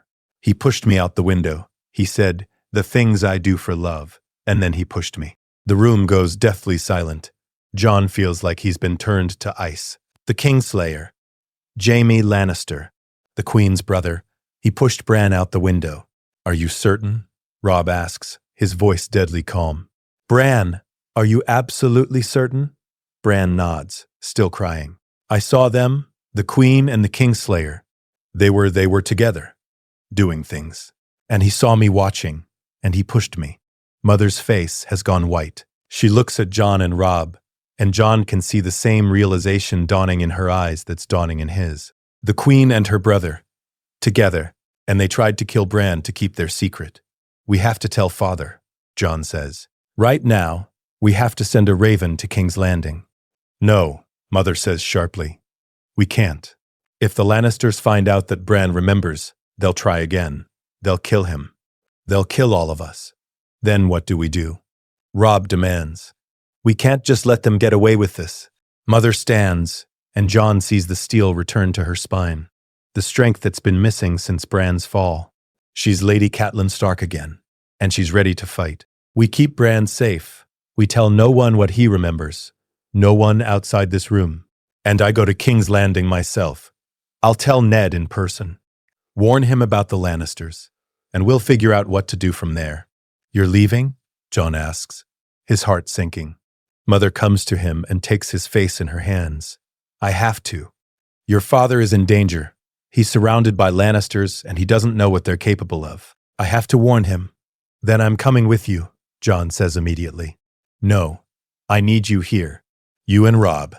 To protect Bran and Rickon. To hold Winterfell. Mother, please, Jon. She's crying now, but her voice is firm.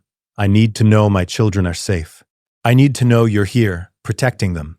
Can you do that for me? Jon wants to argue, wants to insist on going with her, on protecting her. But he sees the desperation in her eyes, the fear, and he knows he can't refuse. I'll keep them safe, he promises. I swear it. Mother pulls him into a fierce embrace. I know you will. You're my son, my brave, strong son. And I love you so much. I love you too, Mother. She pulls back and turns to Robb, giving him the same fierce hug, the same desperate instructions. Then she's moving, calling for Ser Roderick, for horses, for supplies. Within hours she's gone, and Jon is left standing in the courtyard with Robb, watching another member of their family ride away into danger. It's just us now, Robb says quietly. You and me. We have to hold things together. We will, Jon says, trying to sound confident. We're Starks. We can do this. But inside, he's terrified, because the game has begun, the Game of Thrones, and House Stark is right in the middle of it. The weeks that follow are tense and difficult. Jon and Robb throw themselves into running Winterfell, handling disputes, managing supplies, training with the guards. They're trying to be the lords their father raised them to be. But it's hard. They're so young, and the weight of responsibility is crushing. Theon has no help. He's grown more distant, more bitter. He spends his time drinking and wenching, and when Jon tries to talk to him, he just sneers. What do you want, Snow? Come to lecture me about duty and honor? I just want to know if you're all right, Jon says, trying to be patient. You've been different lately. Angry. Of course I'm angry, Theon snaps. I'm a hostage, Jon. A prisoner. Your father took me from my home when I was a boy, and I've been stuck here ever since. Watching you and Robb play at being lords, while I'm just, he breaks off, his face twisted with bitterness. Jon feels a pang of sympathy, but also frustration. You're not a prisoner, Theon. You're part of the family. I'm not part of anything, Theon says coldly. I'm a Greyjoy, and one day I'm going to go home, back to the Iron Islands where I belong. He stalks off, leaving Jon standing alone, confused and hurt. Robb finds him later, sitting in the Godswood. Theon? Yeah. Robb sighs and sits beside him. He's been like this for months. I don't know what to do about it. Neither do I, Jon admits. I thought we were friends, brothers even, but he looks at me like he hates me. He's jealous, Robb says quietly. Of you, of us, of the fact that we belong here, and he doesn't. But that's not our fault. No, but it's still true. They sit in silence for a while, listening to the wind in the leaves. Finally, Robb speaks again. Jon, if something happens, if things go wrong in King's Landing, I need to know you'll be here, that you'll help me. That we'll face it together. Always, Jon says, without hesitation. You're my brother, Robb. I'll always be here for you. Robb grips his shoulder, and Jon sees relief in his eyes. Good, because I have a feeling we're going to need each other, more than ever. And Jon knows he's right. The storm is coming. He can feel it in the air, in the tension that's been building since Father left, since Bran fell, since Mother rode south. Something terrible is coming. And when it arrives, House Stark will need to stand together. All of them, including the bastard who was raised as a son. The Raven arrives on a gray morning, 3 months after Father left for King's Landing. Jon is in the training yard when Maester Luwin comes running, his face pale, a scroll clutched in his trembling hand. My lords, he gasps. My lords, you must come. Now, Jon and Robb drop their swords and follow him to the Solar. Maester Luwin closes the door behind them, his hands shaking as he hands Robb the scroll. It's from King's Landing, he says. From Lady Catelyn. Robb breaks the seal and reads, and Jon watches as the color drains from his brother's face. No, Robb whispers. No, no. What is it? Jon demands. Robb, what's happened? Robb looks up, and there are tears streaming down his face. Father's been arrested, charged with treason. The king, Robert, is dead, and Joffrey is king now. He's ordered father's execution. The world tilts beneath Jon's feet. Father, arrested. Execution. That's impossible, he says. Father would never commit treason. He's the most honorable man in the Seven Kingdom. The Lannisters, Robb says, his voice shaking with rage. It's the Lannisters. They've done this. They've taken father, and now they're going to kill him. What about Mother? What about Sansa and Arya? Mother is in the Riverlands, raising an army. Sansa is being held hostage in King's Landing. And Arya is missing. Jon feels like he's going to be sick. His family is being torn apart, scattered across the Seven Kingdoms, in danger. What do we do, he asks. Robb, what do we do? Robb stands, and Jon sees something change in his brother's face. The boy is gone. In his place is a man. A lord. A warrior. We call the banners, Robb says, his voice hard. We march south, and we save our father. And if we can't? Robb's eyes are cold as winter. Then we make the Lannisters pay. Within days, Winterfell is transformed. Ravens fly to every corner of the north, carrying Robb's summons. The banners are called. The lords are coming. And Jon stands beside his brother, helping him prepare for war. You're coming with me, Robb says. It's not a question. I need you, Jon. I need someone I can trust absolutely. Someone who will stand with me no matter what. Always, Jon says. I'm with you. Until the end. Robb grips his arm, and Jon sees gratitude and fear in his eyes. We're going to war, Jon. Real war. Not practice in the training yard. People are going to die. We might die, I know, Jon says. But we don't have a choice. Father needs us. Our family needs us. Our family, Robb repeats, and he smiles. A sad, bitter smile. You know what's funny? You're the only one I can count on. The only one who's always been there. Theon is useless. Bran is crippled. Rickon is too young. But you're my brother. My true brother. And you're mine, Jon says. We're going to get through this, Robb. Together, Robb agrees. And as the lords of the north begin to arrive, as the army gathers as Winterfell prepares for war, Jon feels something settle in his chest. Purpose. He spent his whole life wondering where he belongs, wondering what his place is in the world, wondering if being a bastard means he'll never be good enough. But now he knows. His place is here, beside his brother, fighting for his family, protecting the people he loves. He's a Stark, maybe not in name, but in blood, in honor, in loyalty. He's a Stark, and the Starks are going to war. The night before they march south, Jon goes to say goodbye to Bran. His little brother is sitting up in bed, his legs useless beneath the blankets, but his eyes are bright and alert. You're leaving, Bran says. It's not a question. I have to, Jon says, sitting on the edge of the bed. Robb needs me. Father needs us. I know. Bran reaches out and takes Jon's hand. I wish I could come with you.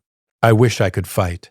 You're fighting in your own way, Jon says gently. You're getting stronger every day, learning to live with what happened. That takes courage, Bran. More courage than swinging a sword. Will you come back? The question hangs in the air. Jon wants to promise, wants to say yes, of course. I'll come back. But he can't lie. Not to Bran. I don't know, he says honestly. War is dangerous, unpredictable. But I'm going to try. I'm going to try my hardest to come back to you. Bran nods, tears in his eyes. I love you, Jon. I love you too, little brother. They embrace, and Jon holds Bran tight, trying to memorize this moment, trying to hold on to it in case. No, he won't think like that. He's coming back. He has to come back. For Bran. For Rickon. For Mother and Father and Robb. For his family. The army of the north marches south on a cold morning, banners flying, thousands of men on foot and horseback. Jon rides beside Robb at the head of the column, wearing armor and carrying a sword, looking every inch a Stark warrior. The lords of the north have come. The Umbers, the Karstarks, the Mormonts, the Glovers. All of them answering Robb's call. All of them ready to fight for Ned Stark. And as they ride, Jon feels something he's never felt before. Pride. He's part of something bigger than himself. part of a cause, part of a family that will fight and die for each other. He's a Stark, and the Starks are going to save their father, or die trying. The twins loom before them like a pair of gray sentinels, connected by the water tower that spans the green fork of the Trident. Jon has never seen anything like it. Two identical castles, mirror images of each other, controlling the only crossing for 100 miles in either direction, and standing between Robb's army and the south. Walder Frey, Robb says beside him, his voice tight with frustration. The late Lord Frey. He didn't come when Father called the banners, didn't come when Robert's rebellion needed him, and now he controls the only way across the river. Can we go around? Jon asks, studying the fortifications. They're formidable. High walls, narrow windows, murder holes above the bridge. Taking the twins by force would cost thousands of lives, not without losing weeks. And we don't have weeks. Father doesn't have weeks. The Raven from King's Landing arrived 3 days ago. Ned Stark has confessed to treason, a false confession, extracted under duress, and is being held in the Black Cells. Joffrey has promised mercy if Ned takes the Black and joins the Night's Watch. But no one trusts Joffrey's promises. Least of all Robb. So we negotiate, Jon says. We give Frey what he wants. And what does he want? That's the question. They're about to find out. The Great Hall of the Twins is a dismal place, dark, drafty, and filled with Freys. Jon has never seen so many people who look alike. Old Walder Frey sits on his high seat like a vulture, surrounded by his sons, grandsons, bastards, and wives. There must be 50 of them, all watching Robb with calculating eyes. So, Walder Frey croaks, his voice like rusted hinges. The young wolf comes to my door. Ned Stark's pup. And what does the pup want from old Walder, Robb stands tall, his hand resting on his sword hilt. Jon is beside him, along with Theon and several northern lords. They're outnumbered 10-1 in this hall, and everyone knows it. I need to cross your bridge, Lord Frey. My father is being held prisoner in King's Landing. I'm marching south to free him. Are you now? Walder leans forward, his rheumy eyes gleaming. And why should I let you? The Lannisters are powerful, rich. They might take it poorly if I help their enemies. Because you swore an oath to my father, Robb says, his voice hard. You're his bannerman. When he calls, you answer. Oaths, Walder spits. What good are oaths? I swore an oath to the Targaryens once. Didn't stop Robert Baratheon from taking the throne. Oaths are just words. Words are wind. Jon feels his hand tighten on his sword. This man is contemptible, craven, and grasping. But they need him. They need his bridge. Name your price, Jon says, stepping forward. Everyone has a price, Lord Frey. What's yours? Walder's eyes shift to Jon, and something changes in his expression. Curiosity. Calculation. And who are you, boy? Another of Ned Stark's pups? Jon Snow, Jon says, meeting the old man's gaze steadily. Lord Stark's son, the bastard, Walder says, and there's a ripple of laughter from the assembled Freys. I heard about you. Heard Lady Stark treats you like a true-born son. How? Unusual. Jon doesn't rise to the bait. He just waits, patient and still, the way Mother taught him. You want to know my price? Walder says, turning back to Robb. I'll tell you. I want what I've always wanted. Respect, recognition. I want my blood mixed with yours, young wolf. I want a marriage alliance. With whom? Robb asks carefully. Walder grins, showing yellowed teeth. You, boy, you'll marry one of my daughters. Or granddaughters. I've got plenty to choose from. Pretty ones, too. Well, some of them are pretty. And your bastard brother there, he can marry one as well. 2 marriages. That's my price for crossing. The hall goes silent. Jon feels every eye turn to him, and his stomach clenches. Marriage. To a Frey. He glances at Robb, who looks equally stunned. But there's also calculation in his brother's eyes. He's weighing the cost against the benefit. I'm already promised, Robb says slowly. To a Tully, my mother's family. It's a lie, and Jon knows it. But it's a good lie, one that might give them room to negotiate. Walder waves a dismissive hand. Bah. Promises can be broken, but fine, fine. If not you, then your brother. The bastard marries one of mine. And you'll take one of my sons as a squire. And when this war is over, you'll remember who helped you. You'll give the Freys the respect we deserve. Robb looks at Jon, and Jon sees the question in his eyes. Can you do this? Will you do this? Jon thinks of father rotting in a cell in King's Landing, thinks of Sansa held hostage by the Lannisters, thinks of Arya missing and possibly dead, thinks of his family scattered and in danger. I'll do it, Jon says quietly. I'll marry a Frey. Walder cackles with delight. Excellent. Excellent. You hear that, my children? The Stark bastard is going to join our family. Oh, this is rich. This is very rich indeed. Jon ignores the laughter, the mocking voices. He keeps his eyes on Robb, who nods slowly, gratefully. Then we have an agreement, Robb says. Jon will marry one of your daughters, and you'll let my army cross. Not just cross, Walder says, still grinning. I'll give you men, too. 1,000 Frey swords to march with you. Can't have my new good son dying before the wedding, can we? He laughs again, and the sound echoes through the hall like the cawing of crows. That night, in the tent they've been given, Robb paces like a caged wolf. I'm sorry, he says for the 10th time. Jon, I'm so sorry. I shouldn't have let you do that.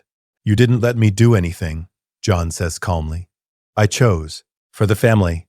For father. But marriage, you should marry for love. Or at least for alliance. Not because some grasping old man demanded it. Robb, Jon says, standing and gripping his brother's shoulders. Stop. It's done. And honestly, I don't care. I never thought I'd marry at all. Bastards don't usually get that privilege. If marrying a Frey means we save father, then it's worth it. Robb looks at him, and Jon sees guilt and gratitude warring in his eyes. You're a better man than I am, he says quietly. No. I'm just your brother, and brothers take care of each other. Robb pulls him into a fierce embrace, and Jon holds on tight, drawing strength from his brother's presence. They're going to war. They're going to face the Lannisters, and Jon is going to marry a woman he's never met. But they're together, and that's what matters. The wedding is a hasty affair, held in the sept at the Twins before the army crosses. Jon stands at the altar in his best clothes, gray and white, the Stark colors, and watches as his bride approaches. Her name is Rosalind Frey, and to Jon's surprise, she's actually pretty, slender and dark-haired, with kind eyes and a nervous smile. She's younger than him, maybe 16, and she looks as uncomfortable with this arrangement as he feels. Hello, she whispers as she takes her place beside him. I'm Rosalind, Jon, he says, trying to smile. It's nice to meet you. Is it? She glances at him, and there's a hint of humor in her eyes. You don't have to pretend. I know this isn't what you wanted. It's not what either of us wanted, Jon says honestly. But maybe we can make the best of it. Maybe, she agrees. The Septon begins the ceremony, droning through the traditional words. Jon barely hears them. He's too busy thinking about what comes next. The crossing, the march south, the war, and somewhere in King's Landing, father is waiting. Hoping, praying that his sons will come for him. We're coming, father. Hold on. We're coming. You may kiss your bride, the Septon says. And Jon realizes the ceremony is over. He turns to Rosalind, who looks up at him with those nervous eyes. Gently, carefully, he leans down and presses a chaste kiss to her lips. The hall erupts in cheers and applause, and Jon feels Rosalind's hand slip into his. Her fingers are cold and trembling. It's going to be all right, he whispers to her. I promise. I hope so, she whispers back. And then they're being swept up in the celebration, and Jon loses himself in the noise and chaos, trying not to think about the fact that he's married now. That his life has changed forever. That there's no going back. The army crosses the Twins the next morning, 20,000 men streaming across the bridge. Jon rides near the front beside Robb, with Rosalind in a wagon behind them. She'll stay at the Twins until the war is over. It's too dangerous to bring her south. Jon said goodbye to her an hour ago, and to his surprise, he felt genuine regret. She's kind, sweet. In another life, in another time, he might have actually been happy with her. But this isn't another life. This is war. The Lannisters are split, Robb says, studying the map one of his scouts brought. Tywin Lannister is at Harrenhal with the main army, but Jaime Lannister, the Kingslayer, is besieging Riverrun with a smaller force. So we hit Jaime first, Jon says. Defeat him, lift the siege, and link up with the Tully forces. Exactly. And then we march on King's Landing. It sounds simple, but Jon knows it won't be. War is never simple. The Battle of the Whispering Wood is Jon's first taste of real combat. They catch Jaime Lannister's outriders in the forest, and suddenly the world explodes into chaos. Men are screaming, horses are screaming, steel is clashing against steel. Jon's sword is in his hand. He doesn't remember drawing it, and then he's fighting for his life. A Lannister soldier comes at him, sword raised, and Jon parries on instinct. The impact jars his arm, but he holds firm. He riposts, his blade finding the gap in the man's armor. And suddenly, there's blood. So much blood. The man falls, and Jon stares at him, horrified. He's killed someone. Actually killed someone. Jon, Robb's voice cuts through the fog. Stay with me. Jon shakes himself and spurs his horse forward, following his brother deeper into the battle. They're winning. The Lannisters are scattered, confused, overwhelmed by the northern assault. And then Jon sees him, Jaime Lannister, the Kingslayer, fighting like a demon in the center of the chaos. His golden armor is splattered with blood, and his sword moves like lightning.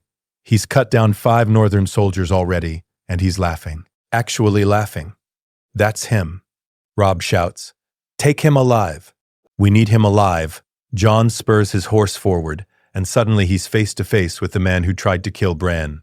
The man who pushed his little brother out a window and left him crippled. Rage floods through him, hot and fierce. "You," Jaime says, his green eyes widening in recognition. "The Stark bastard." "I remember you, and I remember you," Jon snarls. "You tried to kill my brother. Did I?" Jaime grins, but there's something desperate in his eyes now. He's surrounded, and he knows it. Well, he survived, didn't he? More's the pity. Jon sees red. He lunges forward, his sword aimed at Jaime's throat, but the Kingslayer is fast. He parries, and suddenly they're trading blows, steel ringing against steel. Jaime is better, more experienced, more skilled. But Jon is younger, faster, and fueled by righteous fury, and he's not alone. Robb comes from the side, and suddenly Jaime is fighting 2 opponents. Then 3, as Theon joins the fray. Then 4, as a Karstark soldier charges in. It's too much.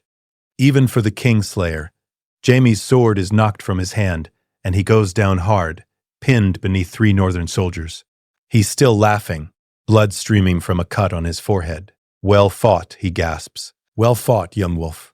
Your father would be proud." "My father is a prisoner because of you," Robb says coldly. "Because of your family." "True," Jaime agrees. "But look on the bright side. Now you have me. And I'm worth quite a lot. Maybe we can make a trade." Jon stares down at the Kingslayer, this man who's haunted his nightmares since Bran's fall. He wants to kill him, wants to drive his sword through Jaime's heart and watch him die. But Robb is right. They need him alive. "Bind him," Robb orders. "And get him to the camp. We have a hostage." The siege of River Run is broken within days. With Jaime captured and his army scattered, the Lannister forces retreat in disarray.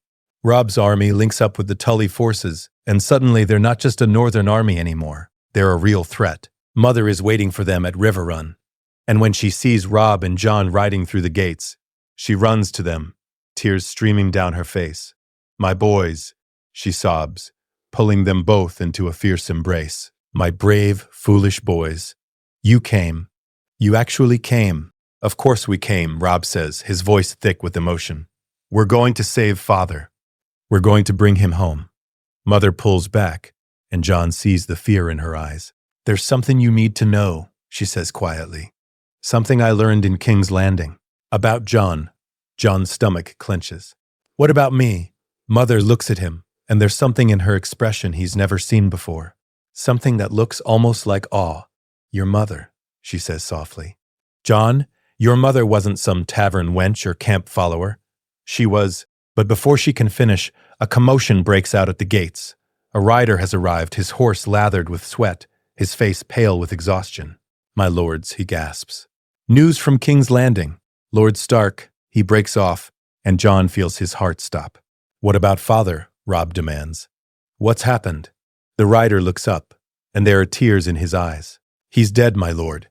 King Joffrey ordered his execution. Lord Eddard Stark is dead." The world stops. Jon hears the words, but they don't make sense. Father. Dead. It's impossible. Father is the strongest man he knows. the most honorable, the best. He can't be dead. But the rider is still talking, his words tumbling over each other. The king promised mercy, promised to let him take the black. But when Lord Stark confessed, when he knelt before the sept of Baelor, Joffrey ordered Sir Ilan to take his head. "He's dead, my lords.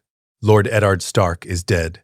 Robb makes a sound, a terrible, broken sound, and collapses to his knees. Mother is screaming, a high, keening wail that cuts through Jon like a knife. And Jon feels something inside him shatter, something fundamental and irreplaceable. Father is dead, the man who raised him, who loved him, who gave him a place in the world when he had none. Gone. No, Jon whispers.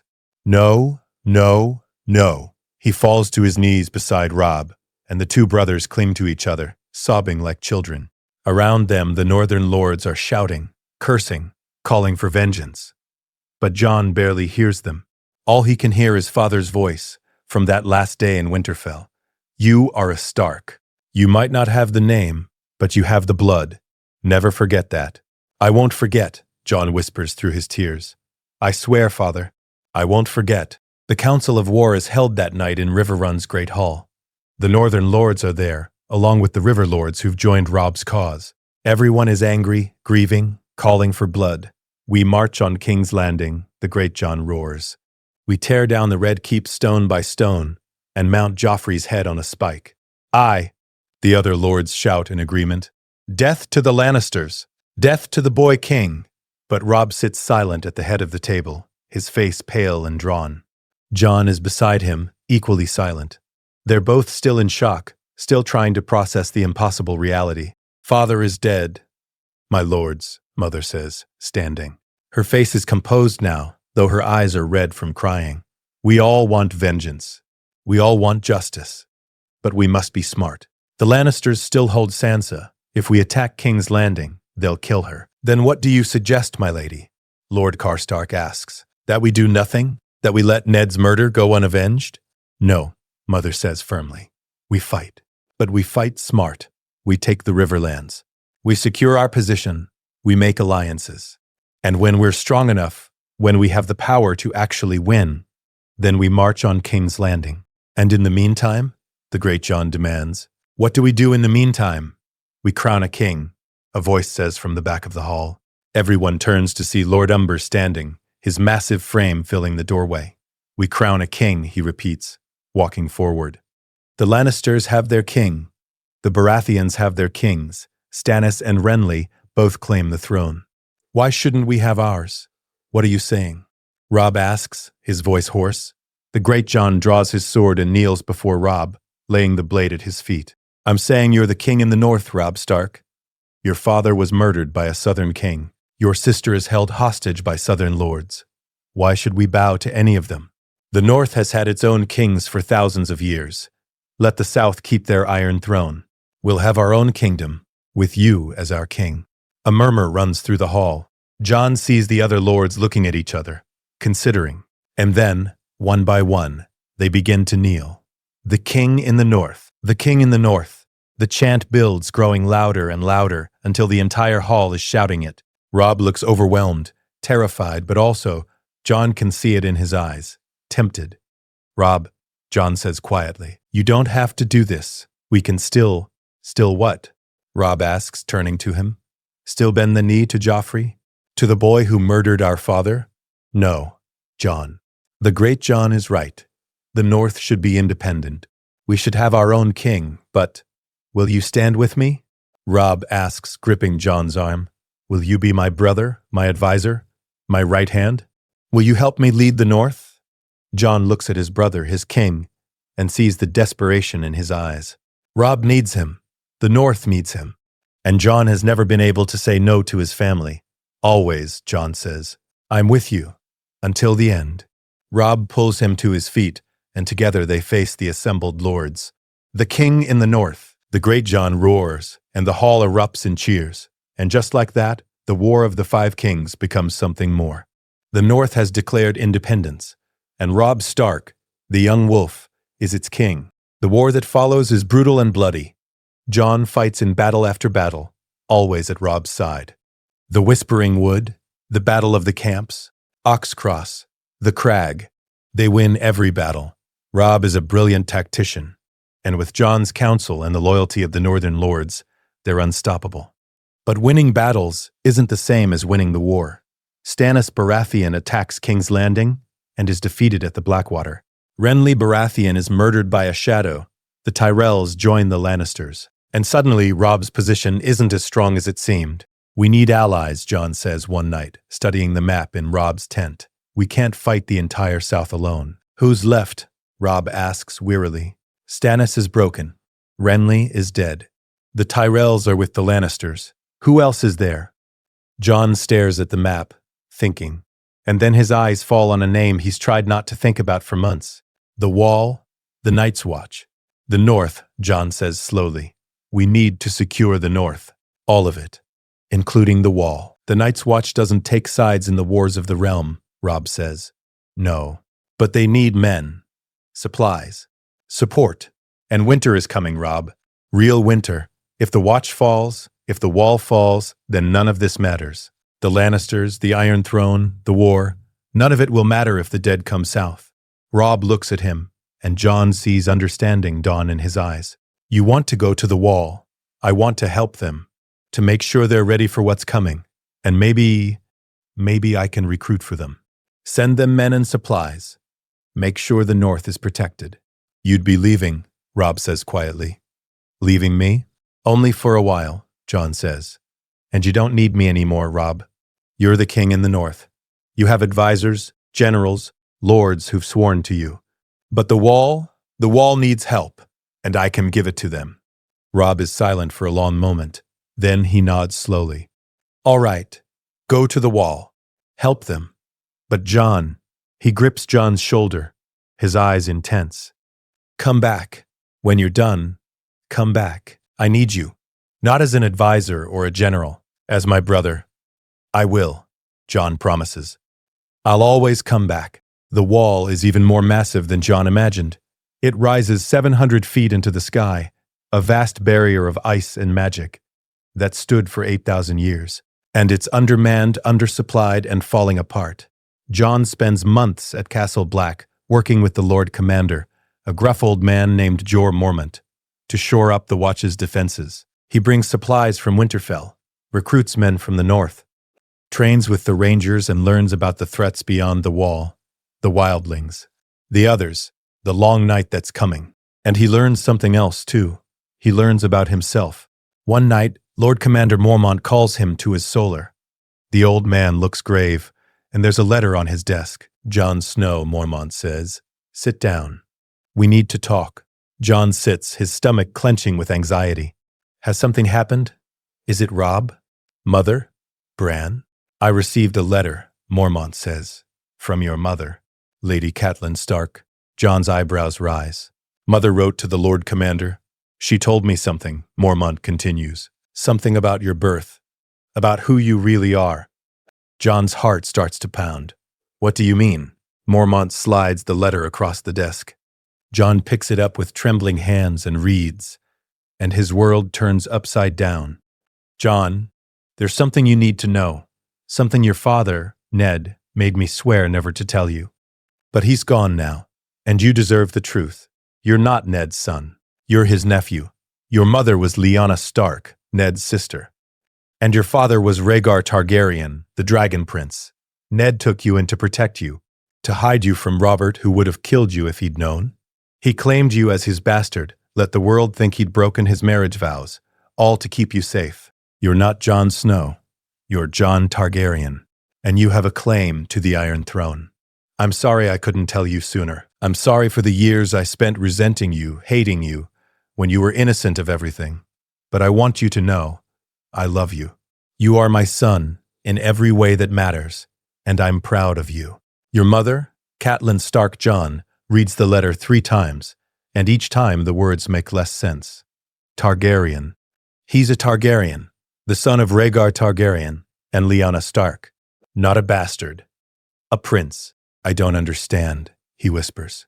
"How is this possible? Your father, Ned Stark, was the most honorable man I ever knew," Mormont says quietly. "He sacrificed his own honor to protect you. Let the world think he'd fathered a bastard rather than reveal the truth. Because if Robert had known, if anyone had known, you'd be dead. Jon's hands are shaking. His whole life, everything he thought he knew about himself, has been a lie. No, not a lie. A protection. Father, Ned, loved him so much that he was willing to bear the shame of having a bastard, willing to let his wife hate him, willing to let the world think less of him, all to keep Jon safe. What do I do?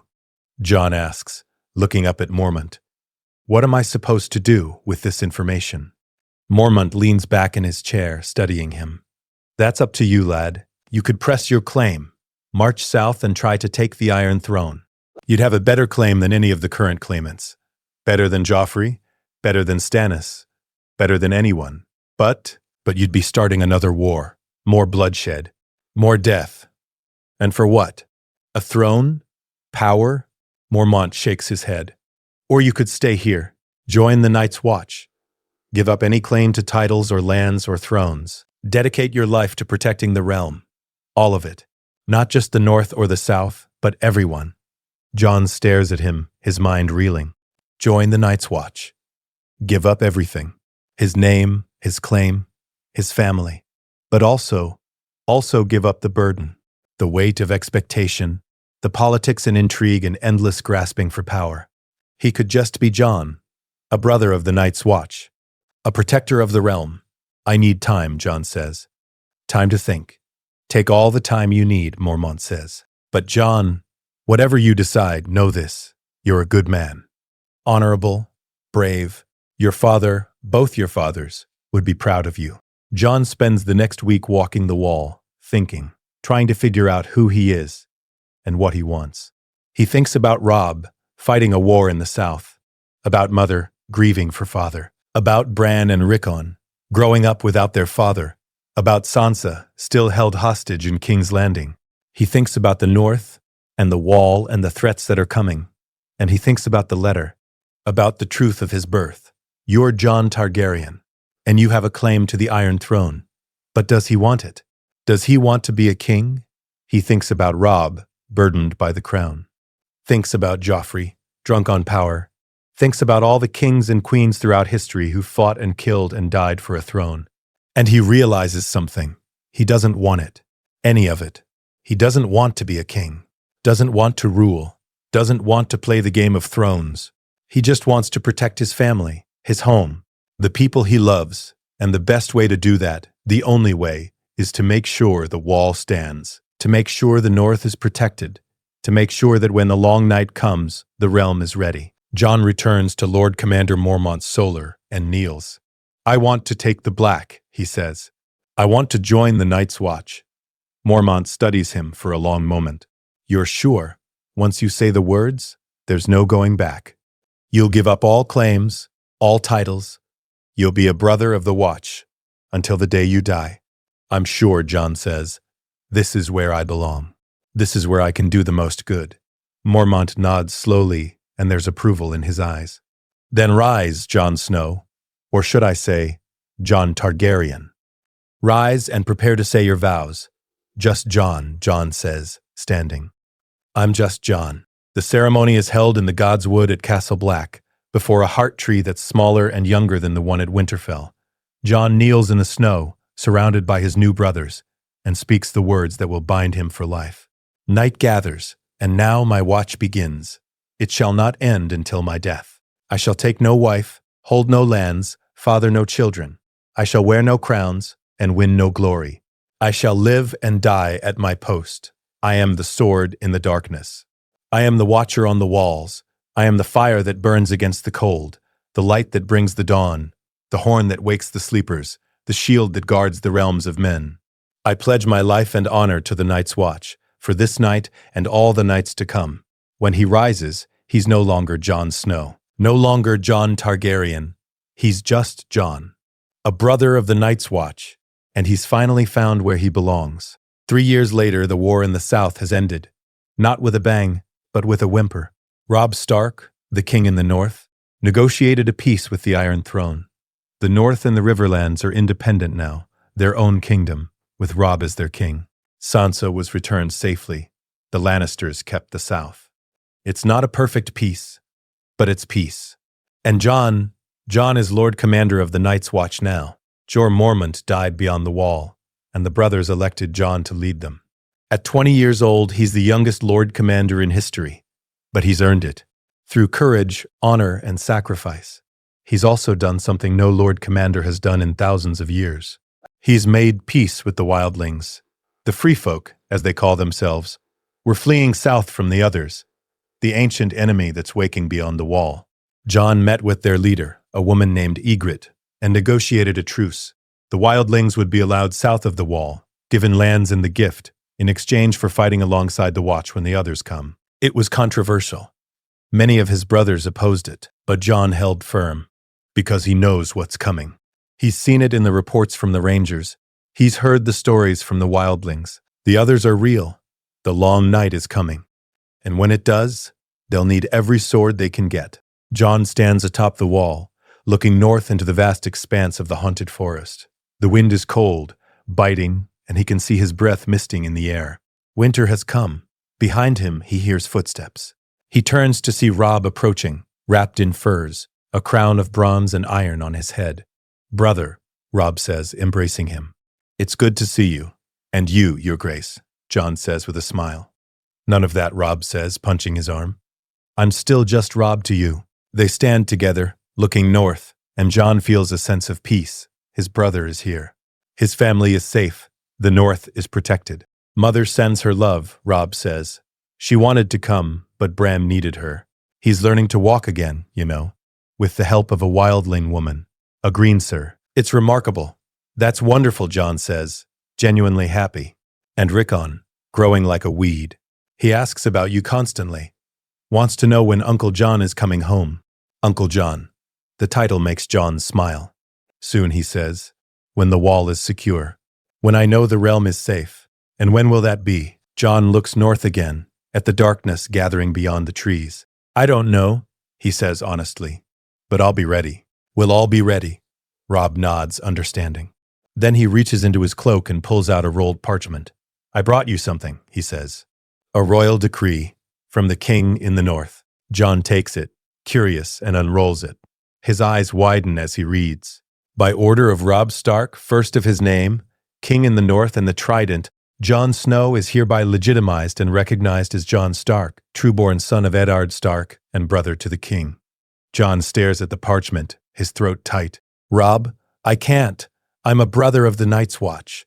I've taken vows. I can't." "You can't hold lands or father children," Robb says, "but you can have a name. You can be a Stark, Jon, the way you always should have been. The way Mother always wanted you to be." Jon looks at his brother, his king, and sees the love and determination in his eyes. "She kept her promise," Robb says softly. "Mother kept her promise to the gods. She loved you as her own. She raised you as a Stark. And now I'm making it official. You're Jon Stark. My brother. My family." Jon's vision blurs with tears. He looks down at the parchment, at the name written there. Jon Stark. Not Snow. Not Targaryen. Stark. "Thank you," he whispers. "Thank you, brother." Robb pulls him into an embrace, and Jon holds on tight, feeling the weight of 15 years of love and sacrifice and family. He thinks of Mother, sitting in that nursery so long ago, holding a dying child and making a desperate promise to the gods. "Save him, and I will love him as my own." She kept that promise. Against all odds, against her own pain and resentment, she kept it. And in doing so, she changed everything. She gave Jon a family, a home, a place in the world. She gave him love. "I wish Father could see this," Jon says, his voice breaking. "He can," Robb says firmly. "He's watching, and he's proud of you." "So proud." Jon nods, unable to speak. He looks north again, at the gathering darkness, and feels a sense of purpose settle over him. The long night is coming. The others are waking. The realm is in danger. But Jon Stark, Lord Commander of the Night's Watch, son of Eddard Stark, brother to the king in the north, is ready. He spent his whole life preparing for this, learning to fight, learning to lead, learning to sacrifice. And now, when the realm needs him most, he'll be there. Not as a bastard, not as a prince, not as a king, but as a protector, a guardian, A shield that guards the realms of men. He's Jon Stark, and he's exactly where he's supposed to be. Epilogue Catelyn Stark sits in the Godswood at Winterfell, her hands folded in her lap, her eyes on the heart tree. She's older now, her hair streaked with gray, her face lined with the years of war and loss. But she's at peace. Robb is king. Sansa is safe, married to a northern lord and happy. Arya has returned from her adventures in Essos, wild and fierce, and alive. Bran is learning to use his gifts, becoming something more than human. Rickon is growing strong and brave. And Jon is Lord Commander of the Night's Watch, protecting the realm, keeping them all safe. Her son, in every way that matters, her son. She thinks back to that night, 15 years ago, when she knelt beside a dying child and made a desperate promise to the gods. Save him, and I will love him as my own. She kept that promise. It wasn't easy. There were days when she wanted to break it, when the old resentment would surface, and she'd have to force herself to be kind, to be patient, to be loving, but she did it. Day by day, year by year, she kept her vow. And the gods gave her a son. A brave, honorable, selfless son, who would grow up to save the realm. Mother, a voice says behind her. She turns to see Bran, walking slowly with his cane, his eyes distant and knowing. Are you all right? I'm fine, my sweet boy, she says, smiling. Just remembering. Remembering what? A promise I made. A long time ago. Bran sits beside her, and together they look at the heart tree. Jon is coming home, Bran says quietly. Not today. Not tomorrow. But soon. When the war is over. When the others are defeated. He's coming home. How do you know? Bran smiles, and his eyes are ancient. I've seen it. In the trees, in the visions, Jon Stark will save the realm. And then he'll come home. To us, to his family. Catelyn feels tears prick her eyes. She reaches out and takes Bran's hand, squeezing it gently. Good, she whispers. That's good. Because Jon deserves to come home. Deserves to be with his family. Deserves all the love and happiness she can give him. He's her son. And she's so very proud of him. The wind whispers through the leaves of the heart tree, and Catelyn closes her eyes, feeling the presence of the old gods. Thank you, she prays silently. Thank you for giving him back to me. Thank you for letting me keep my promise. And in the rustling of the leaves, she hears an answer. You did well, daughter. You kept your vow. And the realm is better for it. Catelyn smiles, and for the first time in years, she feels truly at peace. She kept her promise, and in doing so, she saved them all. The end.